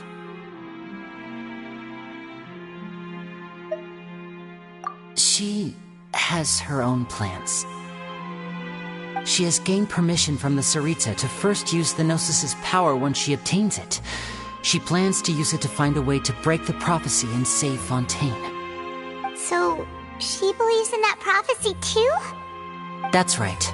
The whole House of the Hearth is currently working to combat that crisis. Today's case has also proven that people from Fontaine can indeed dissolve into some sort of water, thus further supporting the prophecy. Everyone at Hotel Bouffe d'été, including the knave, has their roots in Fontaine, and we will always defend our homeland. To us orphans, the only connection we have left to this world, apart from our family, is our homeland. So, from small deeds like distributing magic pockets to huge schemes like stealing a Gnosis, everything is aimed at dealing with that prophecy.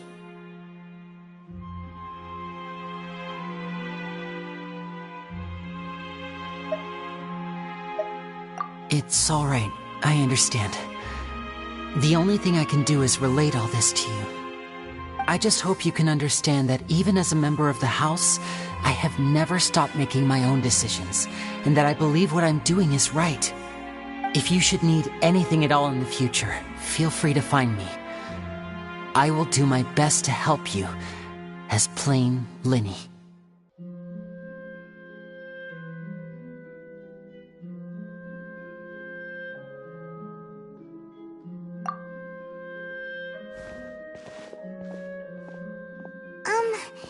Bye, Linny!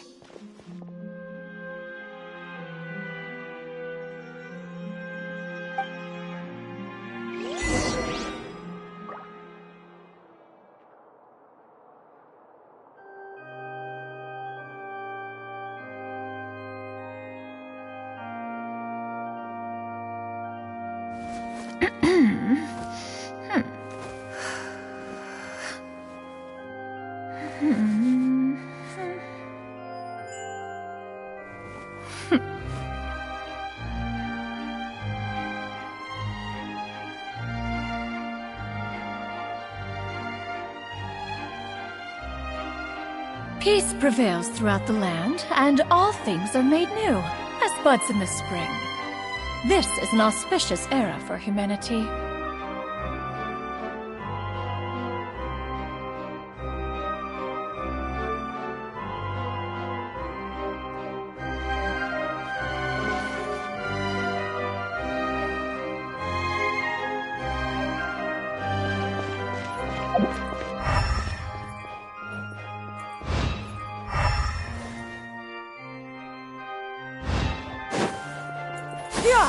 Skyward! Scatter!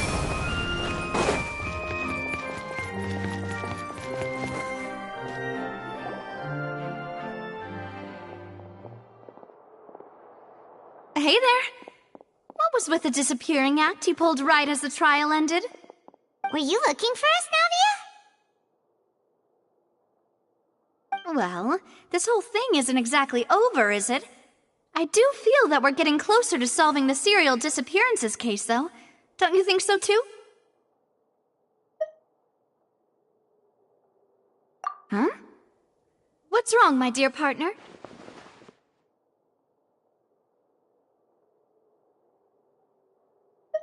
Besides, are you sure we're the ones who can crack a case that's been cold for decades now? And given that there's new evidence from the trial, there should be a trail of breadcrumbs for the Hydro Archon's people to follow now, right? Ah. I see. Well, I won't lie. I'm a little shocked to hear that from you. But I suppose you are just travelers who have only arrived in Fontaine after all. Sorry. I might have been too presumptuous. Don't say that, Navia. Ah, and we were having so much fun investigating with you, too. It was like having new waters flowing into a stagnant mire, causing new hope to spring forth, and the reflection in the murk to become clearer. Well, sorry about that. I'm a bit prone to nostalgia. Don't mind me. Wait, shall we have a farewell meal? You know, to commemorate our time as partners? Huh? Do we really need to get that formal? Well, guess you really did treat us as partners, huh? Well, I'd just like to have a proper ending to every important memory. That way there are no regrets later. Anyway, it would just be a meal, so it shouldn't take up too much of your time. You don't have to twist Paimon's arm. If Boss Navia's treating, count Paimon in! Oh, wonderful! In that case, why don't we return to the Court of Fontaine and head to the Hotel de Boer? I believe we'll make it just in time for dinner. All right then, let's have our farewell meal!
Ad Astra.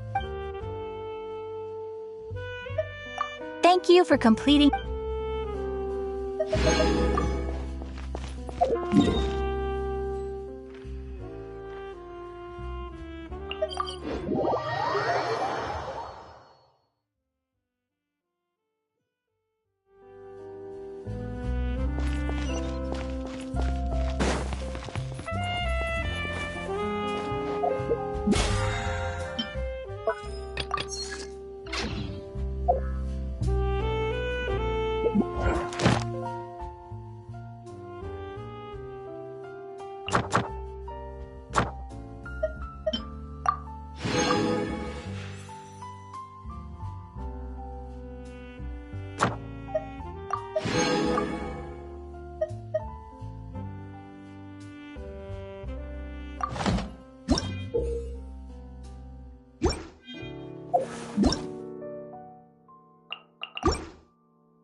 a hotel like this in a while. Paimon's getting excited already. In that case, I'll go order for us first. Please wait here a moment.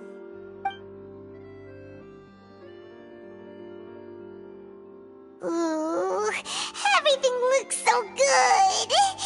People in Fontaine sure know how to enjoy life. Why, of course. Go ahead, try whatever you like. If the food's good, I'll make a group reservation for the rest of Spina di Rosula next time. And if it's not? Well, then I'll still bring everyone. Albeit with only one dish per table. You, sure have your own way of doing things. Oh, we called this a farewell meal, but we could also treat it like a victory feast, right? We did just win that case after all. Oh, true. Very true. In that case, boss, we'll have another 2 dishes. Huh? Paimon didn't mean that you had to order even more food.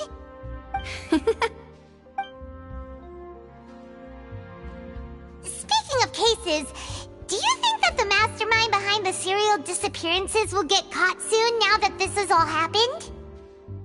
Well, we've certainly taken a big step forward, but I feel that's about it. We know that there's an organization that means to dissolve these young women, but we still don't know what they are really after. If it hadn't happened right in front of us, Paimon wouldn't have ever believed that a person could be dissolved like that. Right? Yet it was because this was such a preposterous notion that the investigation could never really move forward before. Ugh. If only that guy could have finished speaking! We were so close to hearing who was behind it. In such investigations, even the smallest step can seem like a yawning chasm if the trail of clues is cut off. To be honest, I don't have high hopes for any follow-up that the authorities might conduct. It's not that I don't have faith in their ability, it's just that a different perspective is required in some matters. It's easy to guard against and deceive a single narrow perspective. A shift in thinking is required at such times in order to produce a breakthrough. Which is exactly why the Spina di Rosula exist. Those highfalutin folk are not all-knowing. That's why we exist. To seep into the cracks where filth falls through, where their watch fails them. That's the kind of problems we solve. Seems Paimon thought things were simpler than they actually are. It's all right. Well, this was supposed to be a farewell meal, so I doubt you have further interest in this business, right? Let's talk about something else. Like, what are your future plans? That's true. We didn't have a chance to speak to her after the trial ended. It didn't really seem like the right time or place to do it anyway. I see. So, your primary objective, which has been foiled so far, was to have a chat with the Hydro Archon. I've heard that there's a long line of people waiting to meet Lady Farina. I suspect you'll be waiting for quite a while, considering that you missed your chance today. Yeah, we've heard that she's super popular here in Fontaine, and that it'll be tough getting any of her time. Well, would you consider some more, unique ways? Perhaps even methods of, let's say, questionable legality? Guess that's Spina di Rosula's boss for you. Chock full of sketchy ideas. Well, what did you have in mind? Well, one way would be to infiltrate a performance troupe at the Opera House, only to abandon your act at the play's climax and ask to speak to her after the performance. I'm sure Lady Farina would be eager to see the ending, and would agree in order to finish watching the play, don't you think? Could you suggest something a little more practical? This plan seems pretty hard to pull off. We'd have to go learn how to act, and acting's really hard. All right, here's another. Find a way to conceal yourselves under her bed. Then wake her up in the dead of night and demand answers. Don't let her go back to sleep until she answers all your questions. I I can personally testify that this one works. When I'm sleepy, I'll do anything as long as I can finally get some sleep. That might work, but that's not really the problem. The problem is we don't want to get ourselves arrested. Ah, valid point. I overlooked that part. I was just thinking about leveraging a person's desire for sleep.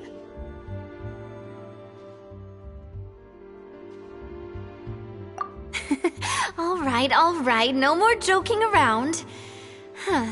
Perhaps you could... Oh, I don't know. Cut the line when she's on a break. You did defeat her in court, clearing citizens of hers from false accusations. False accusations she had nearly upheld personally. I imagine that she feels quite ashamed about the whole thing. You mean that if we catch her while she's on a break, she might be too embarrassed to refuse? Oh, that does make some sense.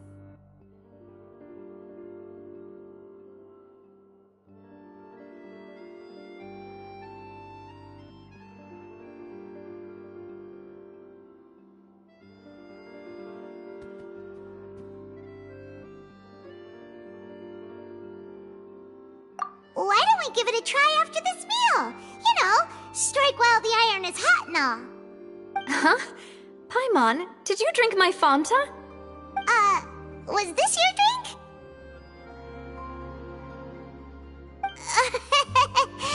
Sorry about that.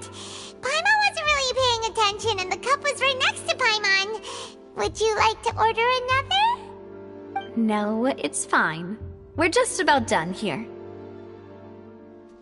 Alright. Honestly, Paimon wouldn't recommend Fanta anyway. It tastes kind of salty and icky.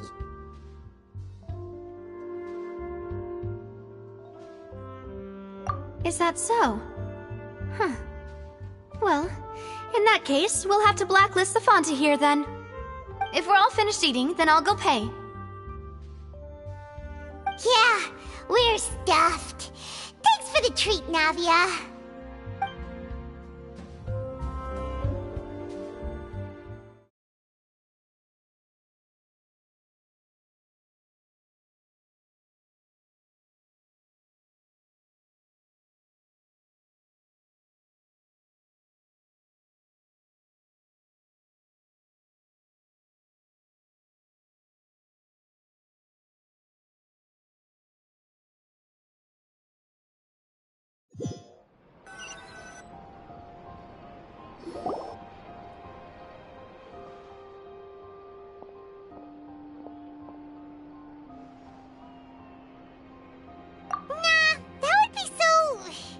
Normal. You know, like you. Okay. As for expenses this month, we're left with... Hey, Navia! What are you doing over there? Oh, nothing. It was just a meal, you know? Nothing the Spina di Rosula can't cover.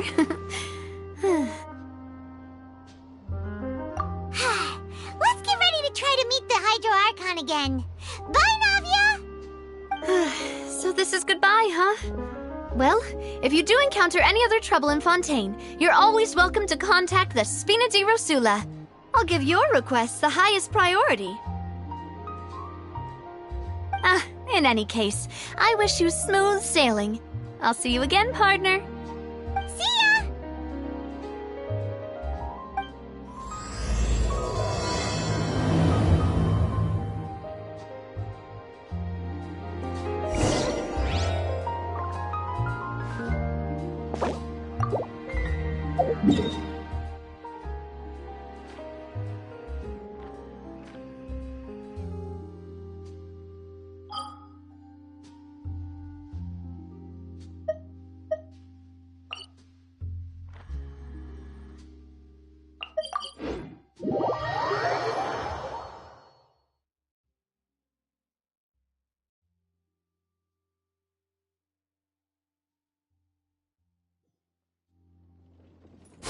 Here! Scatter! Skyward!